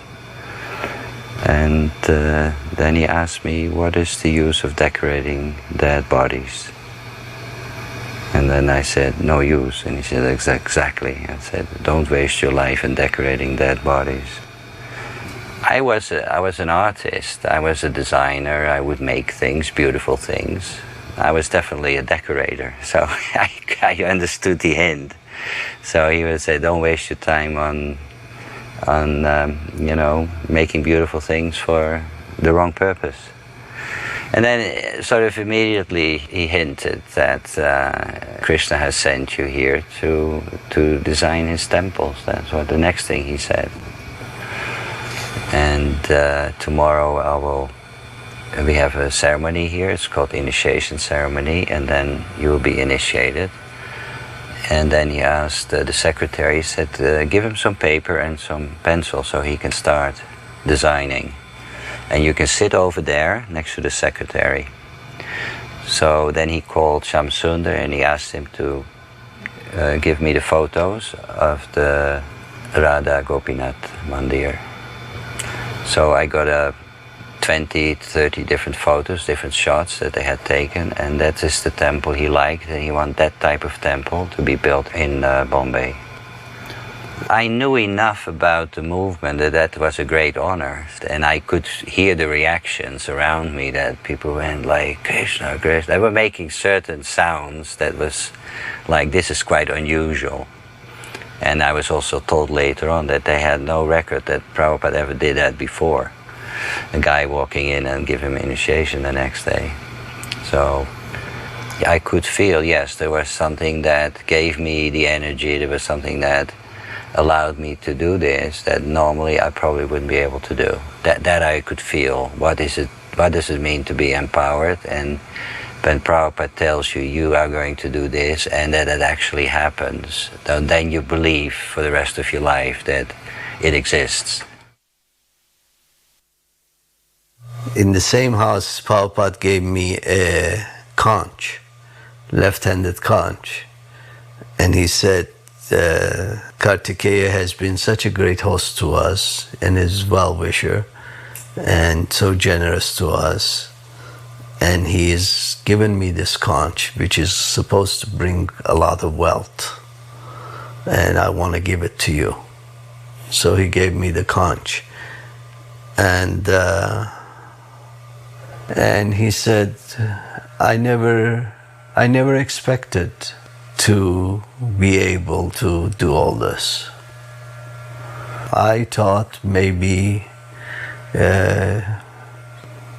we could just have some chanting, we could have a few devotees, but I never. And he referred to all the temple, all that.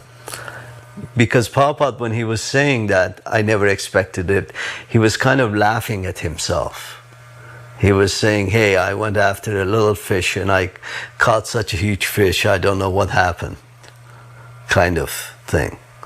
So I said, do you remember, Prabhupada, the story of Mullah Nasruddin, where Mullah Nasruddin is sitting by a lake and putting some yogurt in the lake, and people say, what are you doing? He says, I am trying to see if the yogurt the whole lake will catch to become yogurt, and say, how could that be possible? He said, yes, it's not possible, but what if? And we both laughed and laughed. What if? What if? I said, yours was the same thing. You just what if, and it caught on, and he says, yeah, and we just laughed around that, and it was a very joyous time. The setting of the cornerstone of a temple is an extremely important thing. What happens is when this pit is established, it is actually protected by Anantasesha, which means that it's very well protected indeed. And of course, the manner in which the ceremony takes place also determines the outcome of the power of protection that the pit has. Now, in the case of this particular cornerstone, Prabhupada later on confided, he said, when we first purchased this land from Mr. Nair, I did not see how we could keep this land. He said, but I thought, if I bring Krishna here and I ask Krishna to sit tight, if he sits tight, if he stays, then I knew that it is possible we will be able to keep this land. But he built the temple, and the temple is there today to prove what can be done. By the order of the pure devotee of the Lord, on his order, this temple was built by Krishna's protection. So even Prabhupada did not believe it was possible. Yet Krishna made it possible. So somehow this cornerstone laying was very significant in that regard, because this is certainly part and parcel of Prabhupada asking Krishna to sit tight. And we know historically that when the police came to drag people away, the devotee girl, Maiti Healy, was holding onto the pole, and they were pulling on her legs. And they tried to come with oxyacetylene torches to cut down the temple. Somehow they were cutting, but they could not finally get the deity away. So Krishna sat tight. But Prabhupada has that power, evocative power, to bring Krishna to a place, ask him to sit tight, and through the power of this pit of the cornerstone, made it stick for all time. I was a brahmachari, I was not even initiated at that time. And there was a class going on. And he asked this question in the class. He said, how do you know that Krishna is God? Why do you believe me? So some devotee said, because it says in the Bhagavad Gita, Ham Tvam Sarva Papavyo, all that, so quoting some verses from the Bhagavad Gita, or saying that because Prabhupada, no, but I may be lying also. I may be lying. How do you know that that Krishna is Krishna? So someone quoted from the Bhagavad Gita some verse. He says, yeah, but whether you believe the Bhagavad Gita or not believe Bhagavad Gita, translation or interpretation may be wrong. How do you know that Krishna is Krishna? So actually I was very new devotee at that time. So all the senior devotees were giving their explanation, and Prabhupada kept saying, no, this is not a good answer, this is not a good answer, that's not enough. And then finally there was a little quietness. I was even afraid to say what I felt like saying. So very meekly I kind of put my hand up, and Prabhupada said, yes. And I said, Prabhupada, I believe it is Krishna because I can feel Krishna. When I say Krishna, I can feel him, I can feel it. That's why I believe in it. And then his eyes grew up like that, Yes! That is it. You can feel Krishna's presence. That's why you believe in Krishna. And he looked at me with so much happiness, like, that, yes, your answer is right. Whenever he was in Bombay, every morning, I would take his breakfast for him. He liked vadas.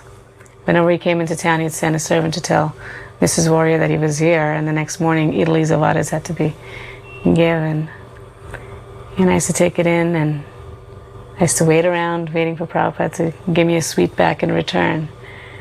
Sometimes he would tease me and give me a piece of idli back, or a piece of vada, and I would say, no, I want the sweet on your plate. And I would wait there till he gave it to me. Times he would tease me so much that he would eat all his prasadam, and I'd still be waiting for my sweet. I'd never leave without it. And then he would go to put the last one in his mouth, and he would just hand it to me and let me go. Oh, he would laugh. He knew he was teasing me with it, especially when he'd pick up the Italy and he'd give it to me. This amused look in his eye, like, "Are you going to take it?" I was stubborn. I wanted that sweet. That was it.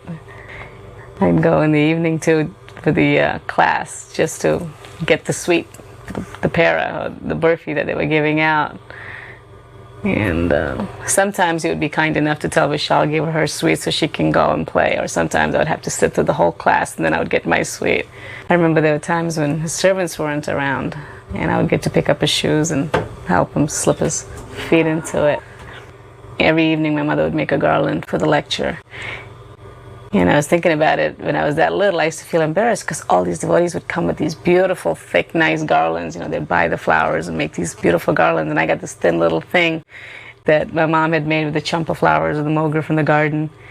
And when I thought about it, it was actually true. Prabhupada would take the big, heavy ones off and he would leave the thin ones on and he'd be smelling them. So actually, he did like that offering. In some of the pictures you see of Bombay, you see he's got that champa garland around his neck. He hasn't taken that one off. The morning walks were very informal. It's like pretty much whoever wanted to go could go. And a lot of times the devotees were so sick, most of them were under their mosquito nets when Prabhupada took his morning walk. And so I remember one morning Prabhupada was just taking off for his walk. And so Brahmananda, Narnarayan, myself, and Srimati trailed along after him. We came to the gates, those big wooden gates at the front of the property, and they were closed. You know, and this was after Mangal Arti. And Prabhupada became livid. He was so angry. He said, "Why are these gates closed? I've told you these gates must be kept open for Mangal Arti so the villagers can come." He said, "Do you think this Mangal Arti is just for you? No, it's for everyone. You think this Krishna consciousness is just for you?" You know, he was very angry that we were being so self-centered and not thinking about the welfare of the neighboring people.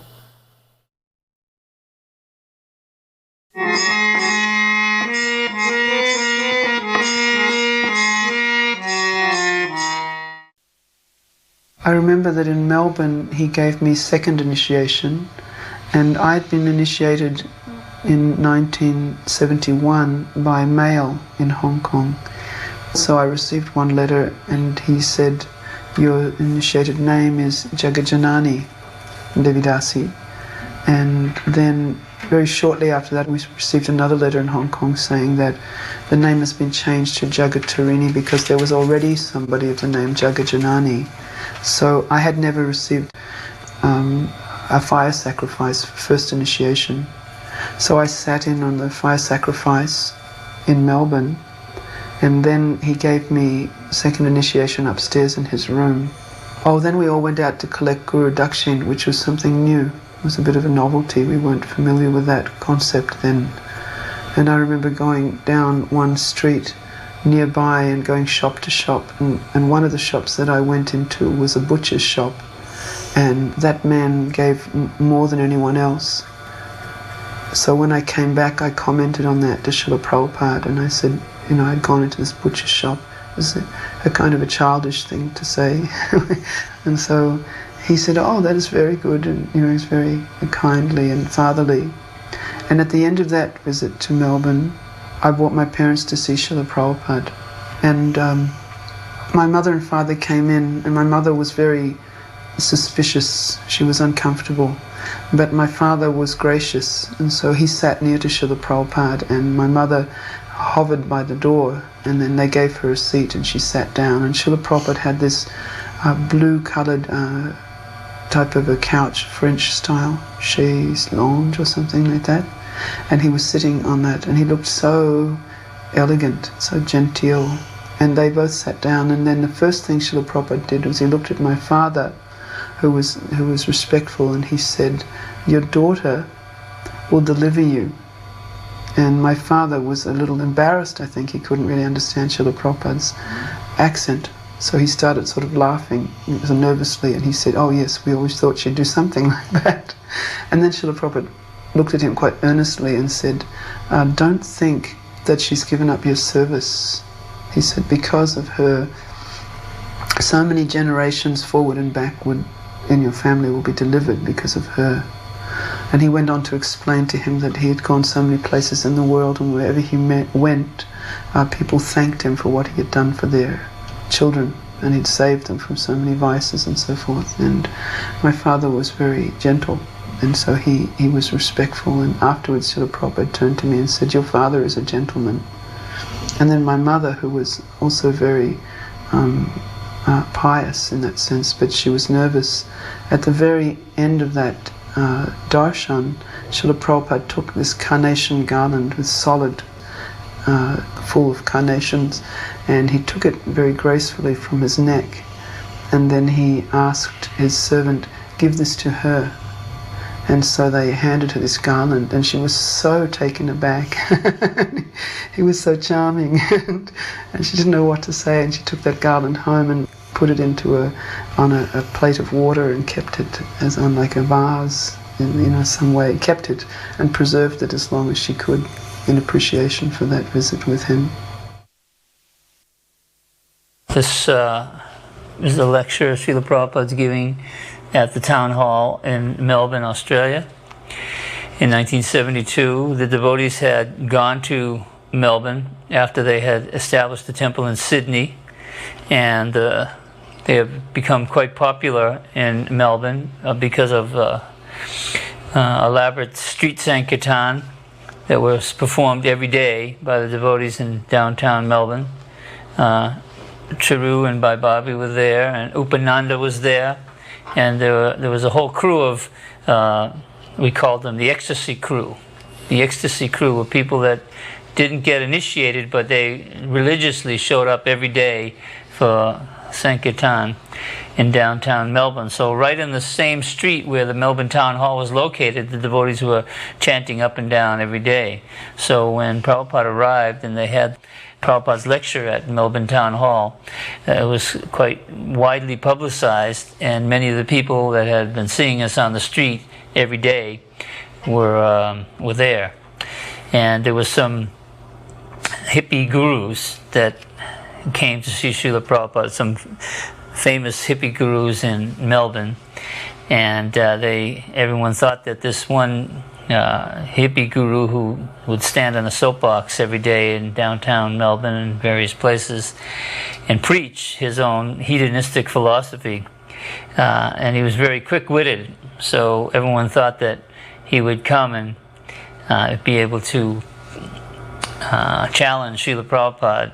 So many of his followers came that night also, but Srila Prabhupada quickly philosophically defeated him and humbled him, and he came forward at the end of the lecture and chanted and danced with all of the disciples of Srila Prabhupada. And Prabhupada was very adept at defeating the impersonalists and the hedonists, and this Melbourne Town Hall lecture was quite a grand success for the devotees. It was a large turnout. There was over 2,000 people that came to that, and so it was quite amazing. For this universe is called Chaturdas Bhuvan, 14 planetary systems. This is called Bhulok. Above this there is Bhuvarlok. Above that there is Janalok. Above that there is Mahalok. Above that there is Satyalok. Above that there is Brahmalok, the highest planetary system. Similarly, down also we have got Tal, Atal, Talatal, Nital, Patal, Rasatal. This information we get from Vedic literature. 14 worlds. Each and every universe is consisting of these 14 planetary systems. And there are innumerable universes. That we also get information from Brahma Samhita. Jasa prabha prabhavatu jagadanda koti. Jagadanda koti. Jagadanda means this universe is a big, I mean to say, a volume, just like pond of egg. Everything, every planet is just like egg. This Brahmanda, this universe is also like egg. So there are in many millions of Jagadanda. And in each and every Jagadanda, Kotishu Vasudhadi Vibhuti Bhinnam, there are innumerable planets of. So these are the information we get from Vedic literature. If you like, you can accept. If you don't like, you can reject. That is up to you. Yeah.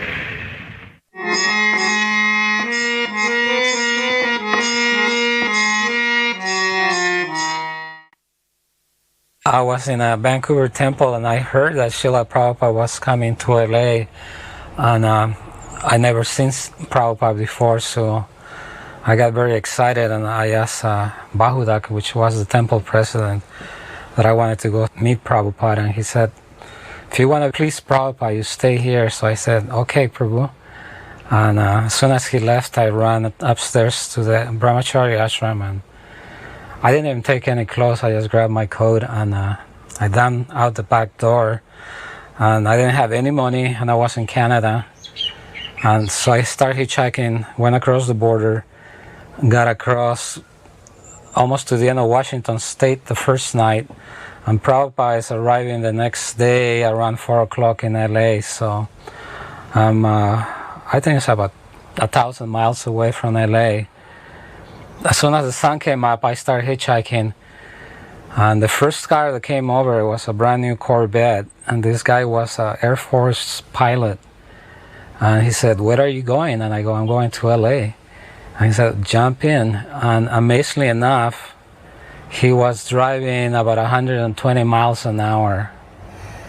It was great. It was fun.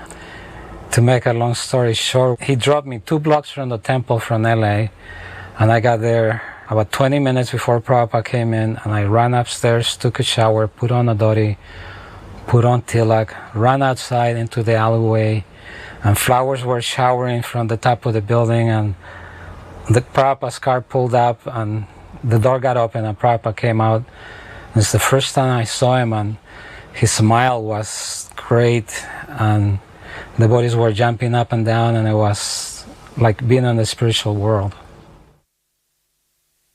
I think I was the first devotee widow, the first widow in the movement. And somebody told me that in India you can tell a person's status by how they're dressed, and it was important what you're wearing. And so it would please Srila Prabhupada if I put on all white. So I went to Culver Center and bought tons of white fabric and began wearing white. But I wasn't sure if that was correct. We were new at everything. Nobody knew much about Vedic culture. So I wanted to go before Prabhupada, have him see me in white, and then I felt like I would be able to tell by his reaction. Maybe he would say something or give me a nod or something, make a comment. So I was determined that Prabhupada would see me wearing a white sari. Every time Prabhupada would come to LAX airport, as soon as he walked through the terminal, if you said your obeisances and you really said the full prayer, by the time you stood up, you didn't even get a glimpse of him, especially if you were in a female body, because all the guys would stand in front of you, and you didn't get to see Srila Prabhupada. So I formulated a plan, and I didn't tell anyone. It was my big dream, my big secret, that the next time he was coming to LAX, I would wait at the bottom of the escalator with my daughter, and all the way down the escalator, he might only see me, and he might say something. So that's what I did. I dreamt about it. I planned it. I couldn't wait. And sure enough, I heard he's coming to Los Angeles again. So I did exactly that. I dressed up my daughter. We waited at the bottom of the escalator. It was difficult because the big tumult was upstairs, the big kirtan, but I stood there. And just as it went in my dreams, he came down the escalator, and there was me and Nimai, and he stopped at the bottom of the escalator. And he leaned forward, he took the little bouquet of flowers that we made for him. He looked at me, he saw the white sari, and I got a definite nod of approval. Without a shadow of a doubt, I got the nod of approval. Very pleased nod. And that one nod, the power of Prabhupada's nod, kept me in white for 18 and a half years because of that nod. Meanwhile, what was humorous is the escalator kept going, and so all the sannyasis that were right behind him were getting squished like an accordion. We were always told that Srila Prabhupada's favorite flower was a yellow rose. So I brought one to the airport to give to him. So he steps off of the mover and comes to the firm ground, and I'm standing there right in front of him. And he looks at me right in the eyes, and I hand him the rose. He takes the rose and gently nods his head and walks on. And for that one moment also, the kirtan, all the devotees and chanting, it just seemed to just be a moment of silence that I got to share with Srila Prabhupada. And just one moment in time that Srila Prabhupada accepting a gift from me lasts a lifetime. Because all the devotees were coming back from the airport. And I remember meeting Prabhupada's feet before meeting Prabhupada.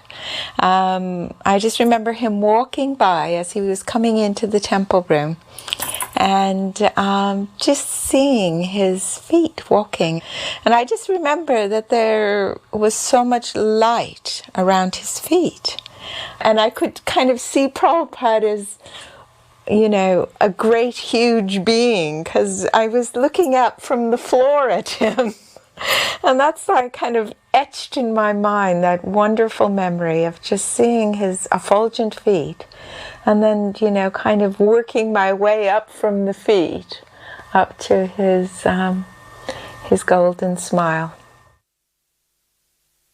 During Kirtan, Prabhupada was so enthusiastic and always encouraging the person who was leading. He would be looking around the room, and I myself personally, I was feeling like I could touch the ceiling. I'd be jumping as high as I could, and I just felt like there was no bounds. And I was also, I think, feeling that we were all kind of like little puppies jumping up and down in great joy, happiness, you know, seeing our spiritual master. So Prabhupada was always encouraging, looking around, and he'd be with his gong, he would take the hammer and he would be gesturing, you know, waving it up and down for everybody to dance. Prabhupada also, he had such perception. Sometimes in my mind, you know, I'd be thinking, I was young. Oh, I wish Prabhupada would look over here. I wish he would look at me. All of a sudden, Prabhupada would be looking directly at me, piercing me with his eyes, and I felt very foolish. But Prabhupada always fulfilled your desires that way. So it was always a special experience every day for months, being able to have that mercy of dancing in front of Prabhupada. And then, of course, during Jai Radha Madhava, Prabhupada himself would be so absorbed, sometimes he would stop being choked up. And I remember how Prabhupada would talk. He would say, actually, I'm just a kirtan man.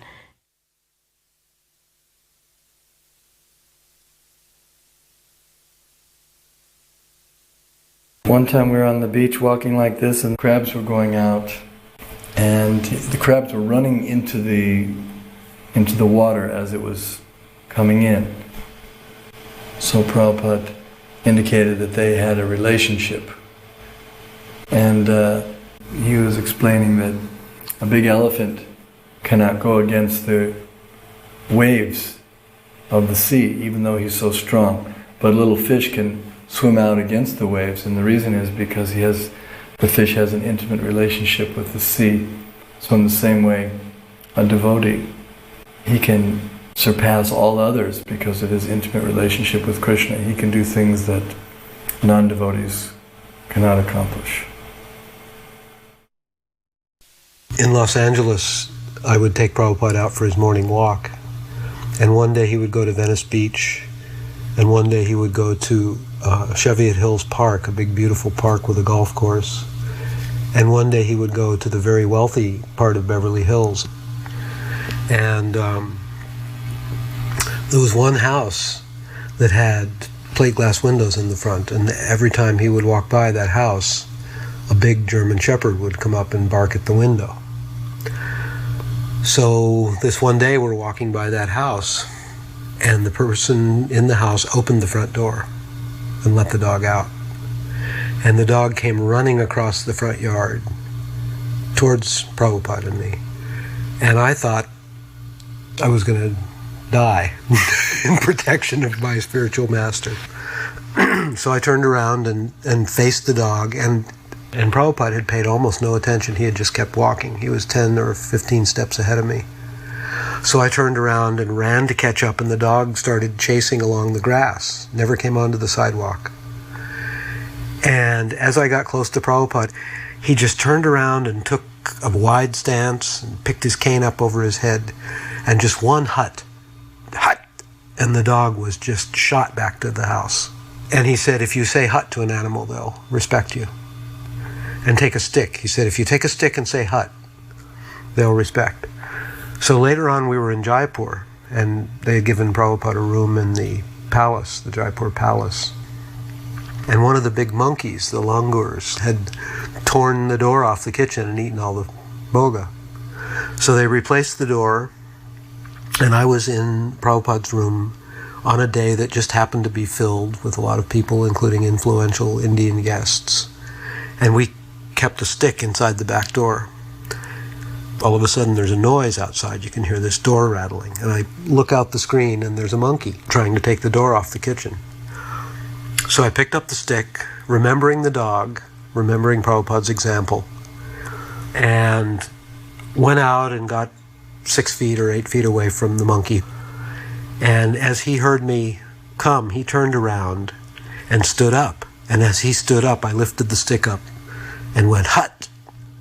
And he looked at me and he puffed his chest up and he bared his teeth and he growled and he started walking towards me.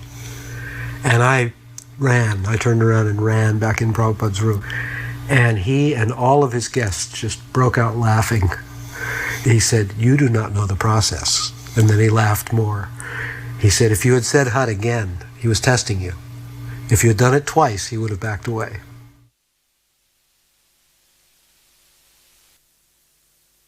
A couple of days a week you were at the incense factory. A couple of days you were on Sankirtan.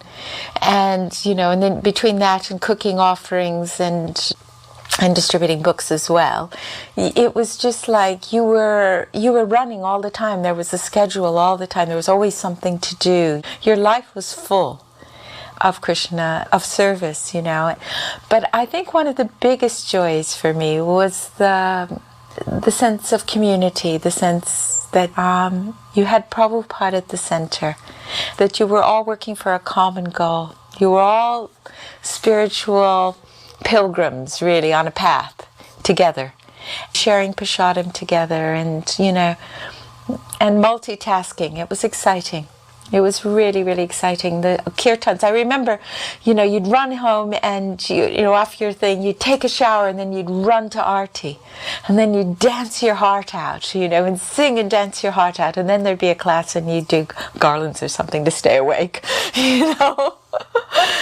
And then you'd put the deities to sleep, and then you'd get everything ready for the morning, and then you'd get your few hours, and the next day would come, and you'd be, you have your deity worship, or you're cooking your offerings, and life was so full.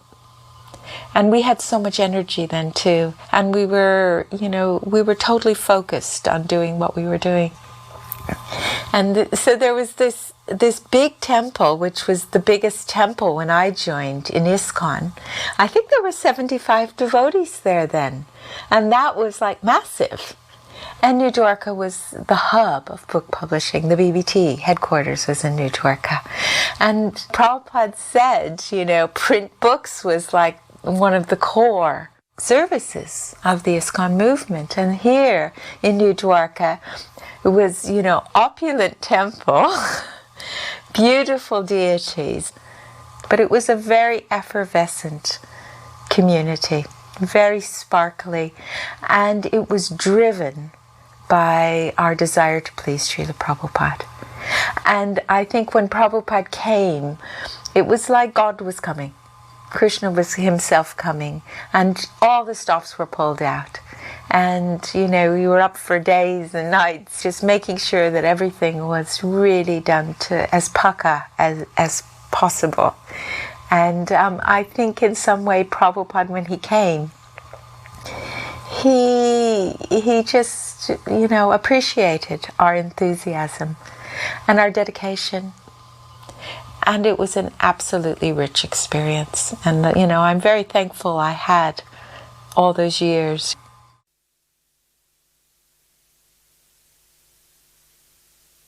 Somebody coming to the Sunday Feast program in Los Angeles owned a 16mm camera and was a film student, and apparently approached Karandar about filming Srila Prabhupada. So I think it was Karandar's idea to have Prabhupada give Bhagavad Gita classes. So this was a staged situation. The idea was to film Prabhupada speaking Bhagavad Gita, which would be applicable for the people in general, and have something for television. I shall speak on Bhagavad Gita as it is. The purpose of saying Bhagavad Gita as it is explained that there are many editions of Bhagavad Gita. They have interpreted in their own way, giving us the spirit of Bhagavad Gita. So this particular name, as it is, significant. Perhaps there is no other edition of Bhagavad Gita where it is written as it is. In this connection, Professor Dimmock of Chicago University has written a foreword, and he very much appreciates the theme. He says, Swami Bhaktivedanta comments upon the Gita from this point of view, and that is legitimate. She accepts that Bhagavad Gita as it is legitimate presentation of the great book of knowledge. And he also says, more than that, in this translation, the Western reader has the unique opportunity of seeing how a Krishna devotee interprets his own texts. So, about Krishna, the devotees actually can interpret about Krishna book. Others, if they are not devotee, how they can interpret on Krishna?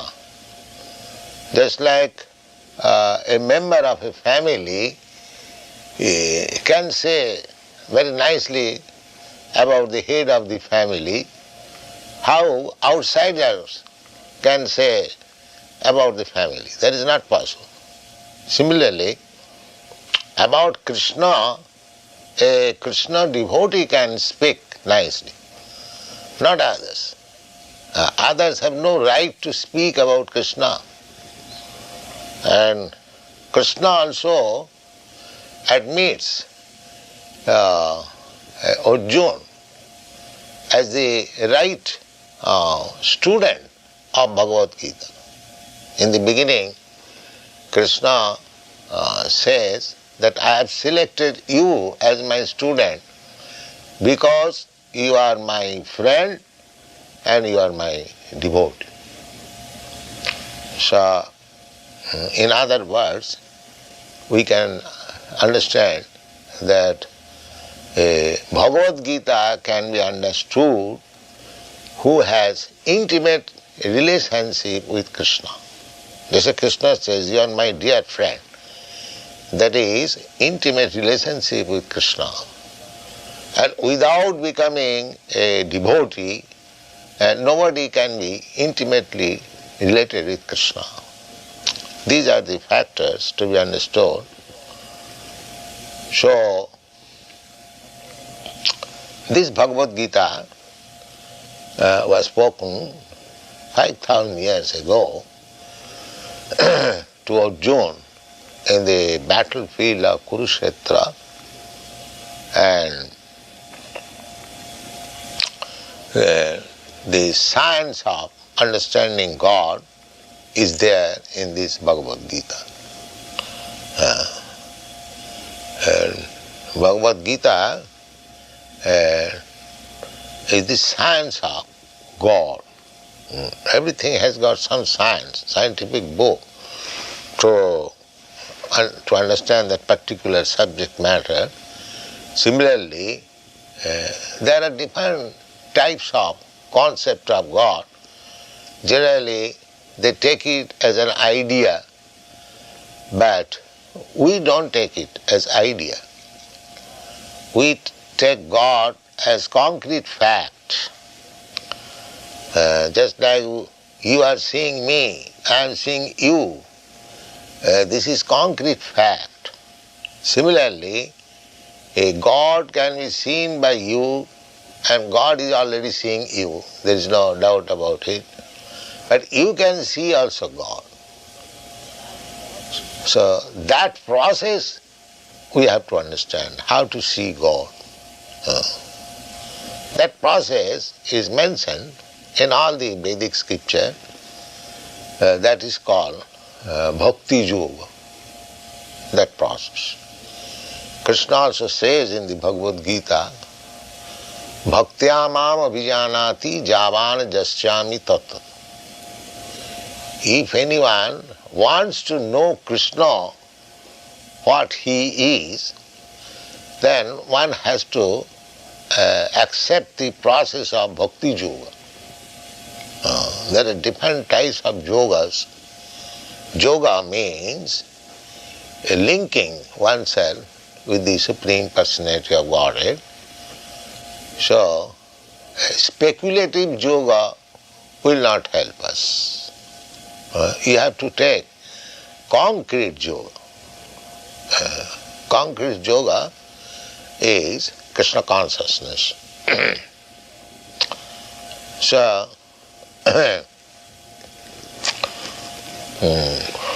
we have given our introduction of the Bhagavad Gita that one has to understand Bhagavad Gita as it is directed in the Bhagavad Gita. There is direction.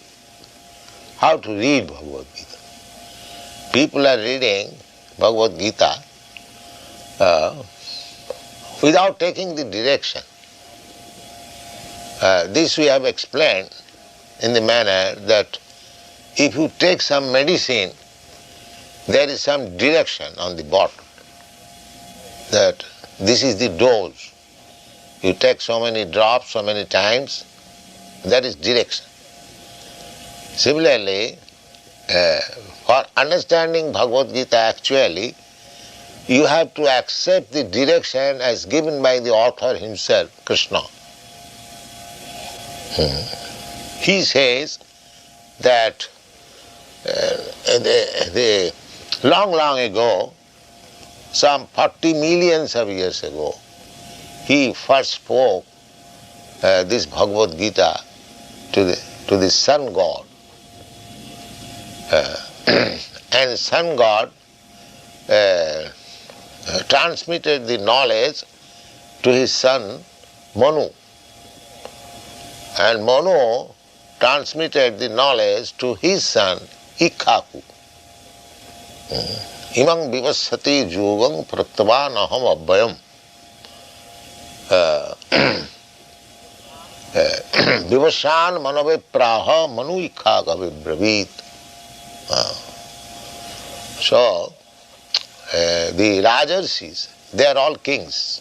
Manu is king, Maharaj Ikhaku is also king, and the sun god Vivashan, he is also king.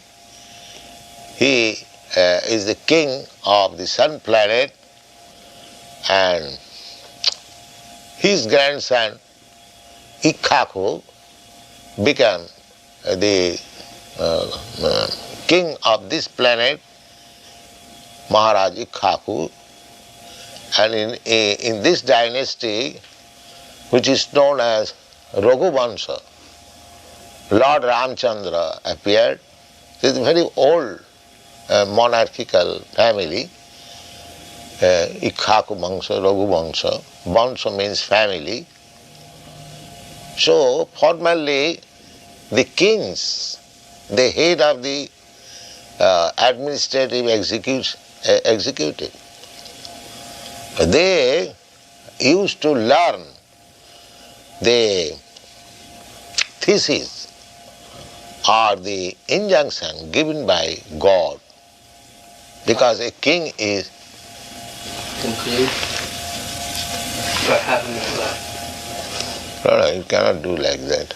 Now I conclude here, that's all.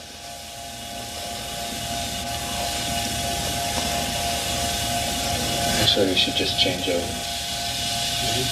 We can change loads, we can pick up right there from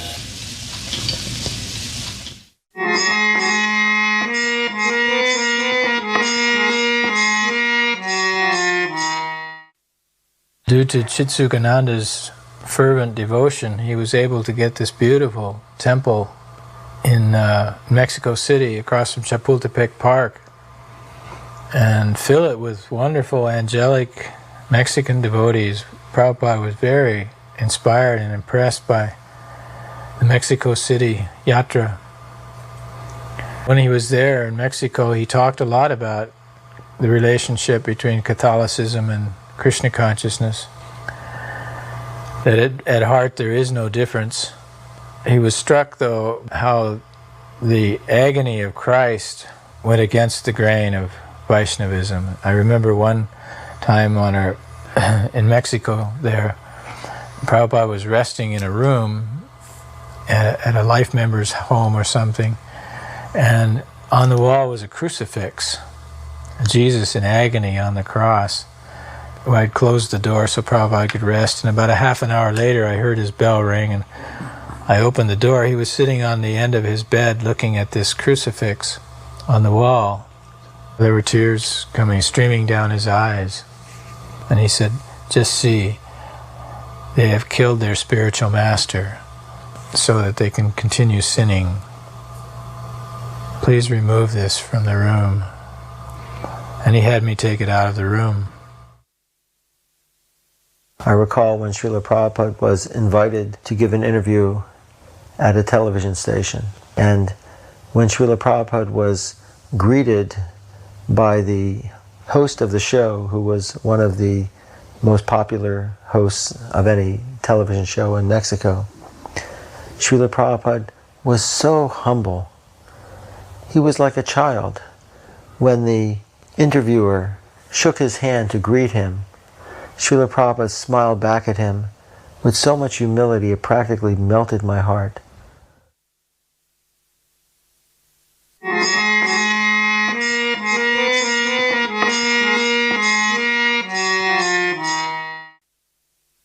The short devotee who's wearing a white sari is Bhavatarini Devi Dasi. She was known to all of Prabhupada's disciples as Pishima, which means the father's sister in Bengali, because she was Prabhupada's sister. Pishima would come very often to the temple in Calcutta. That's me with my back to the camera. We were staying there too at that time. And she would bring prasadam for Prabhupada and for the devotees as well. She was a very gentle, kind, loving person. But there was a problem because Pishima cooked, as is traditional in Bengal, in mustard oil. And sometimes it would be hard for Prabhupada to digest her dishes, although they were very delicious. When Pishima heard about this problem, she said, "My brother can digest nails if he wants to." And on his side, Prabhupada once said, "Whatever my sister cooks, we have to eat. This is her display of love for me." And she had great devotion for her brother, not just because he was her brother, but also because he is such an exalted devotee of Radha Krishna. And Srila Prabhupada said that his sister was a devotee of Radha and Krishna from her very birth. Whenever we offered Pishima the respect that she so much deserved, she was very humble. She would say, "I'm a mere lady. I cannot give you anything. I cannot do anything for you."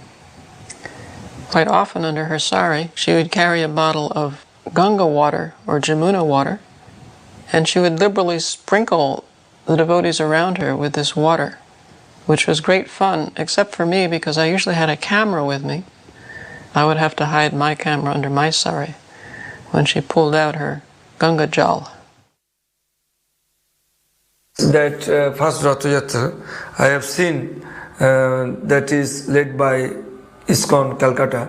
That time I am reading in university, Calcutta University. I am a student.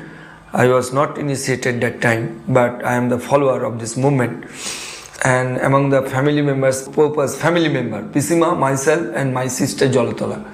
Then there are not so many Bengali people, because that time Bengali people, they're thinking, oh, these people are foreigners, because it is very new thing to them. How this could possible? Being a foreigner, they're shaving their head, they're worshipping our deity, they're suspecting something. But how Prabhupada is merciful. The first publicity we got, front page in all the newspaper. They say this is the first time that foreign devotees are chanting and foreign devotees are going on the street with chariot. It is a miracle. And Prabhupada was very pleased. Prabhupada told us that every year you celebrate Rath Yatra, particularly in Calcutta, because Calcutta is a place where he started Rath Yatra at the age of 5. He was born in 1896 and he started Rath Yatra 1902. I met Prabhupada at the Shipriya Park Pandal program. Then I decided that I should take Diksha or initiation from him, because what I have heard from his lecture is melted my heart. So when I met Srila Prabhupada, he inquired my name and where I have come from, what do I study. So everything I told him, and he said, you please come to the temple every day, see the programs, and you join every day whether you like or not. And then I'll give you Diksha afterwards. And then Prabhupada said, are you happy? I said, oh, I'm so much happy, Srila Prabhupada. In the beginning, the mood was very nice. We are not so much rich, but we are pure in heart. We are very working hard, going to monument, esplanade to distribute. Even personally, once Jayapataka Maharaj told me, please come, and you are a Bengali.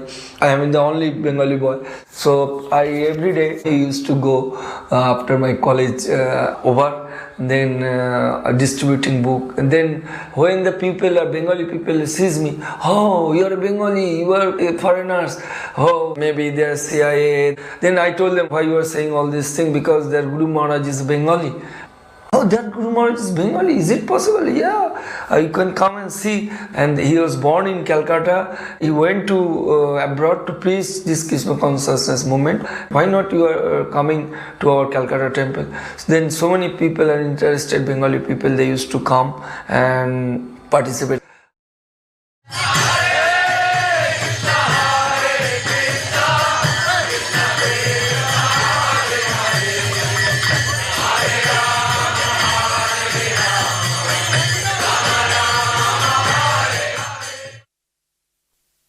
I was a new devotee then, and I was very doubting, skeptical. The devotees were so enthusiastic. Prabhupada's coming. This Mundakini was always screaming, shouting, Prabhupada's coming, Prabhupada's coming. And I was thinking, who is this Prabhupada, you know? So then I was thinking, when Prabhupada came, I'll really scrutinize him and I'll test, see whether he's what I thought was, genuine.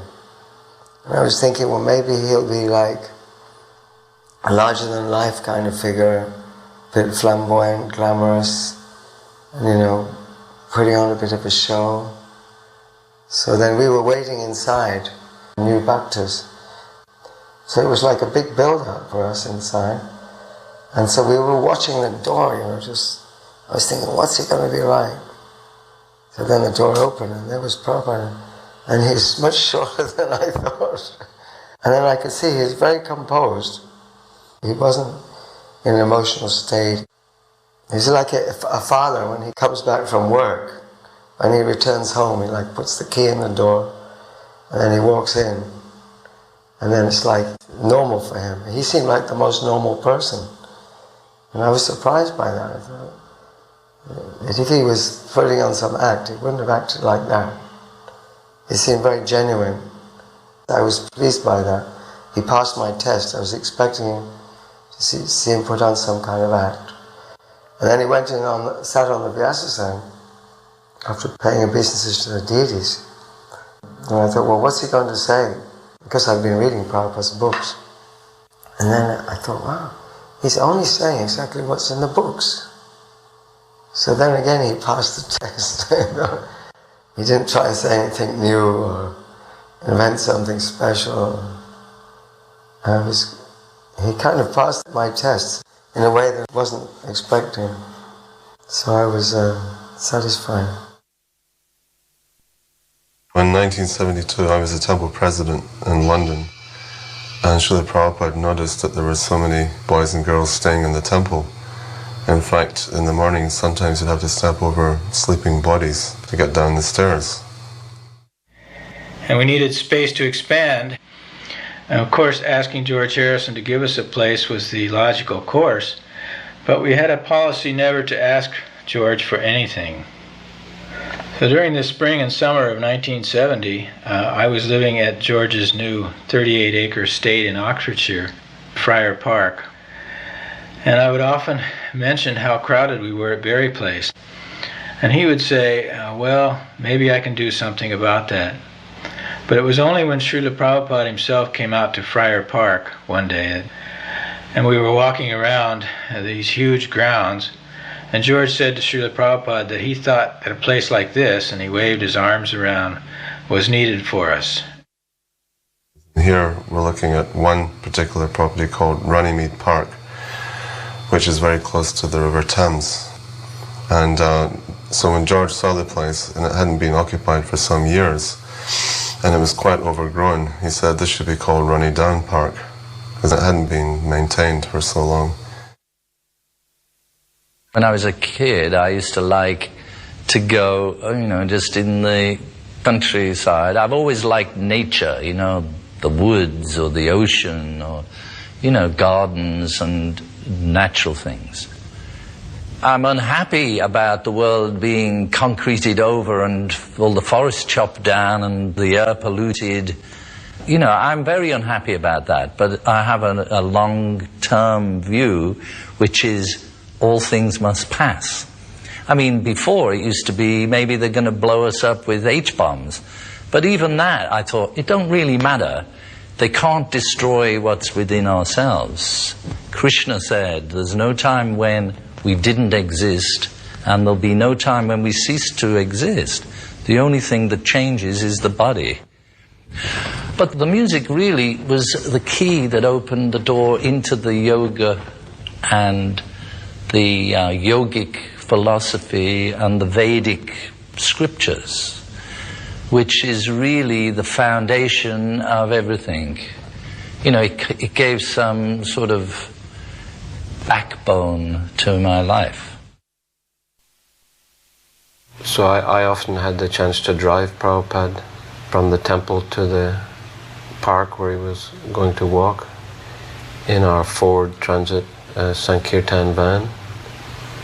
And he would sit in the front seat, chant japa quietly. Sometimes he would be reciting Shikshastakam in a barely audible voice, Cheto Darpana Marjanam, like that. He would sing it to himself.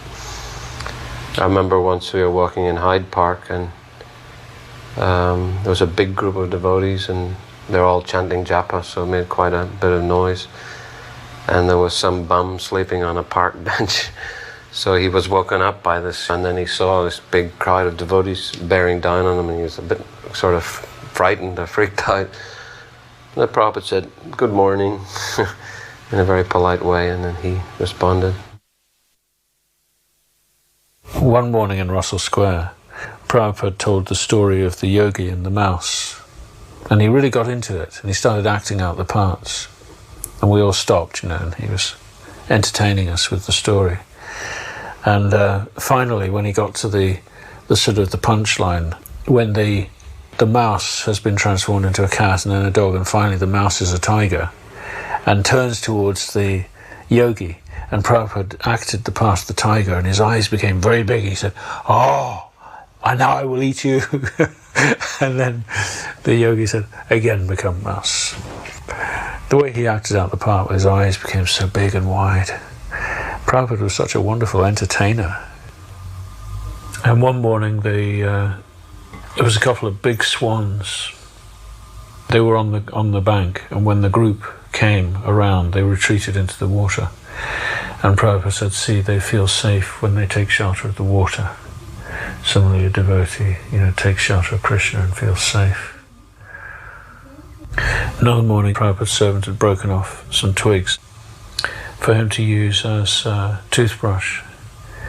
And this was in Regent's Park.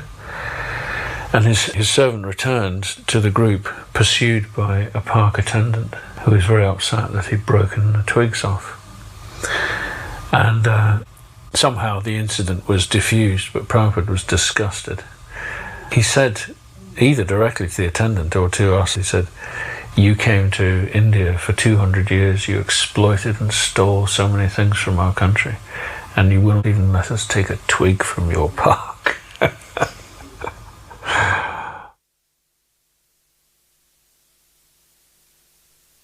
When he came to Bury Place and saw the deities, he was always very encouraging. He used to say things like, Krishna's very happy here, thank you very much, and just like nod and smile, just a little something that actually kept us going. And one time when he came, he was saying that when the deities are beautifully decorated, your heart becomes beautifully decorated. And when your heart is beautifully decorated, then very soon you will see Krishna. In making a new Vyasasan, I've been requested to upholster that Vyasasan. So most devotees went off to the airport to meet Prabhupada, welcome Prabhupada. We were still trying to finish this thing up before he arrived, so we managed to finish, get it in the temple room, and it was green with gold trim around it. So Prabhupada came and immediately everyone was offering his obeisances, and I was completely overwhelmed. I'd never seen such a personality. Immediately I had extreme emotions of crying and stuff, and I was quite overwhelmed. Then we went in, Prabhupada took darshan, he sat down on the Vyasasan and started giving a lecture. And then just as he finished the lecture, he mentioned something about the Vyasasan, oh, this is very nice. And then he went upstairs. And as soon as he got there, it seemed like, just arrived. And then immediately somebody said, oh, Prabhupada saying something about the Vyasasan, you should go up there. So I went up, and Prabhupada said, I want 2 more Vyasasans. He said, yes, they should be small size, because every day Lord Brahma and Narada Muni come here for the evening artik. And there should be a Vyasasan for each of them. It should look identical to my one, small size. So I think we finished them on that same day, and next morning they were placed there. So Prabhupada was very appreciative the next day. He said, yes, they should always be here next to Radha Landaneshwar.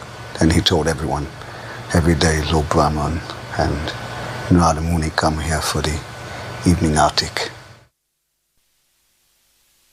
We went down early to Marble Arch to help decorate the cart. And Prabhupada arrived just again when he stepped out of the car. The devotees just took off, they just left the ground, and there was such incredible joy on everyone's faces and such a feeling of safety and security being around Prabhupada. And he sat on the cart that year, he didn't dance. And I just stayed by the Rath Yatra cart, by the rope, just in front of Prabhupada's Vyasasan on his right side. And I don't think I ever looked forward in that Rath Yatra. I think I just looked at Prabhupada the whole way. I was really fascinated by him, because I was still pretty young. I was just turned 17. When Prabhupada would ask if there were any questions at the end of the class, I'd never put my hand up, because I always felt that everything he said was fairly straightforward, everything made sense. But one morning, he began to talk about a golden age, about a Vedic age, which had ended 5,000 years ago. And he described that there was only one language, one culture, and one religion throughout the whole of the world.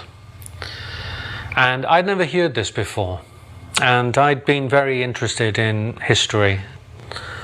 And I had quite a hard time sort of taking this in, because it seemed to me that if that was correct, then the professors would be teaching this in the universities, and it would be appearing in the historical textbooks. But it sort of shook my faith a little in Krishna consciousness, in that it just didn't make sense to me. So I decided that I would investigate this myself, and I started to do that over the following years, and I discovered, to my surprise, that there was a great deal of information, and that everything that Prabhupada was saying, there is evidence for. And I've since spent 30 years actually just studying this very point. When Prabhupada first came to England, there was a press conference arranged by Apple. One of the newspaper reporters asked Prabhupada, what have you come here to teach? And Prabhupada said, I've come to teach what you have forgotten, that is all. And actually what Prabhupada has brought back to England, we can definitely say is exactly the same as existed here previously. All the Vedic gods were worshipped here. The language is from Sanskrit. The priests of Britain totally correspond to the Brahmins of India. They perform fire yajnas.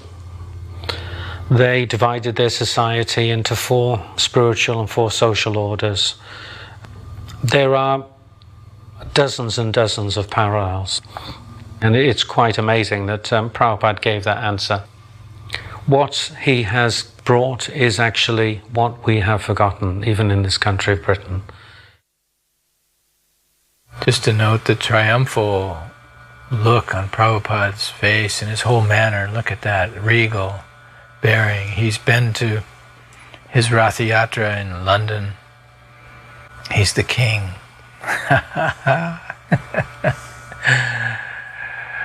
Oh, we did everything in our power to make the situation around him so that he would appear as a king.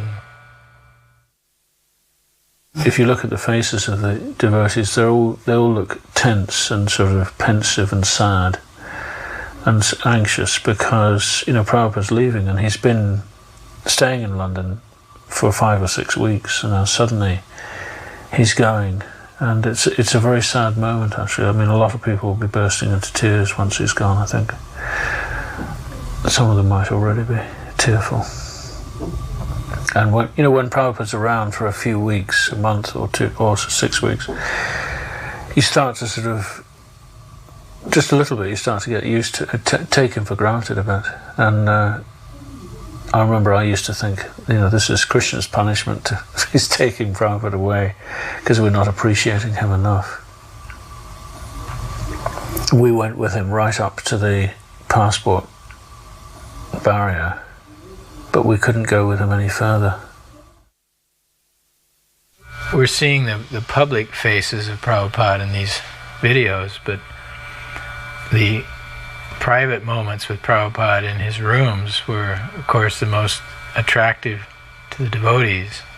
Those were not captured in film so much, but the end of the day or early in the morning, sitting in Prabhupada's room while he discussed the daily activities, or giving our reports at the end of the day of what we had accomplished during the day, these were the most delightful moments with Prabhupada, most intimate and surprising moments. Prabhupada never, for a moment, was predictable in any way.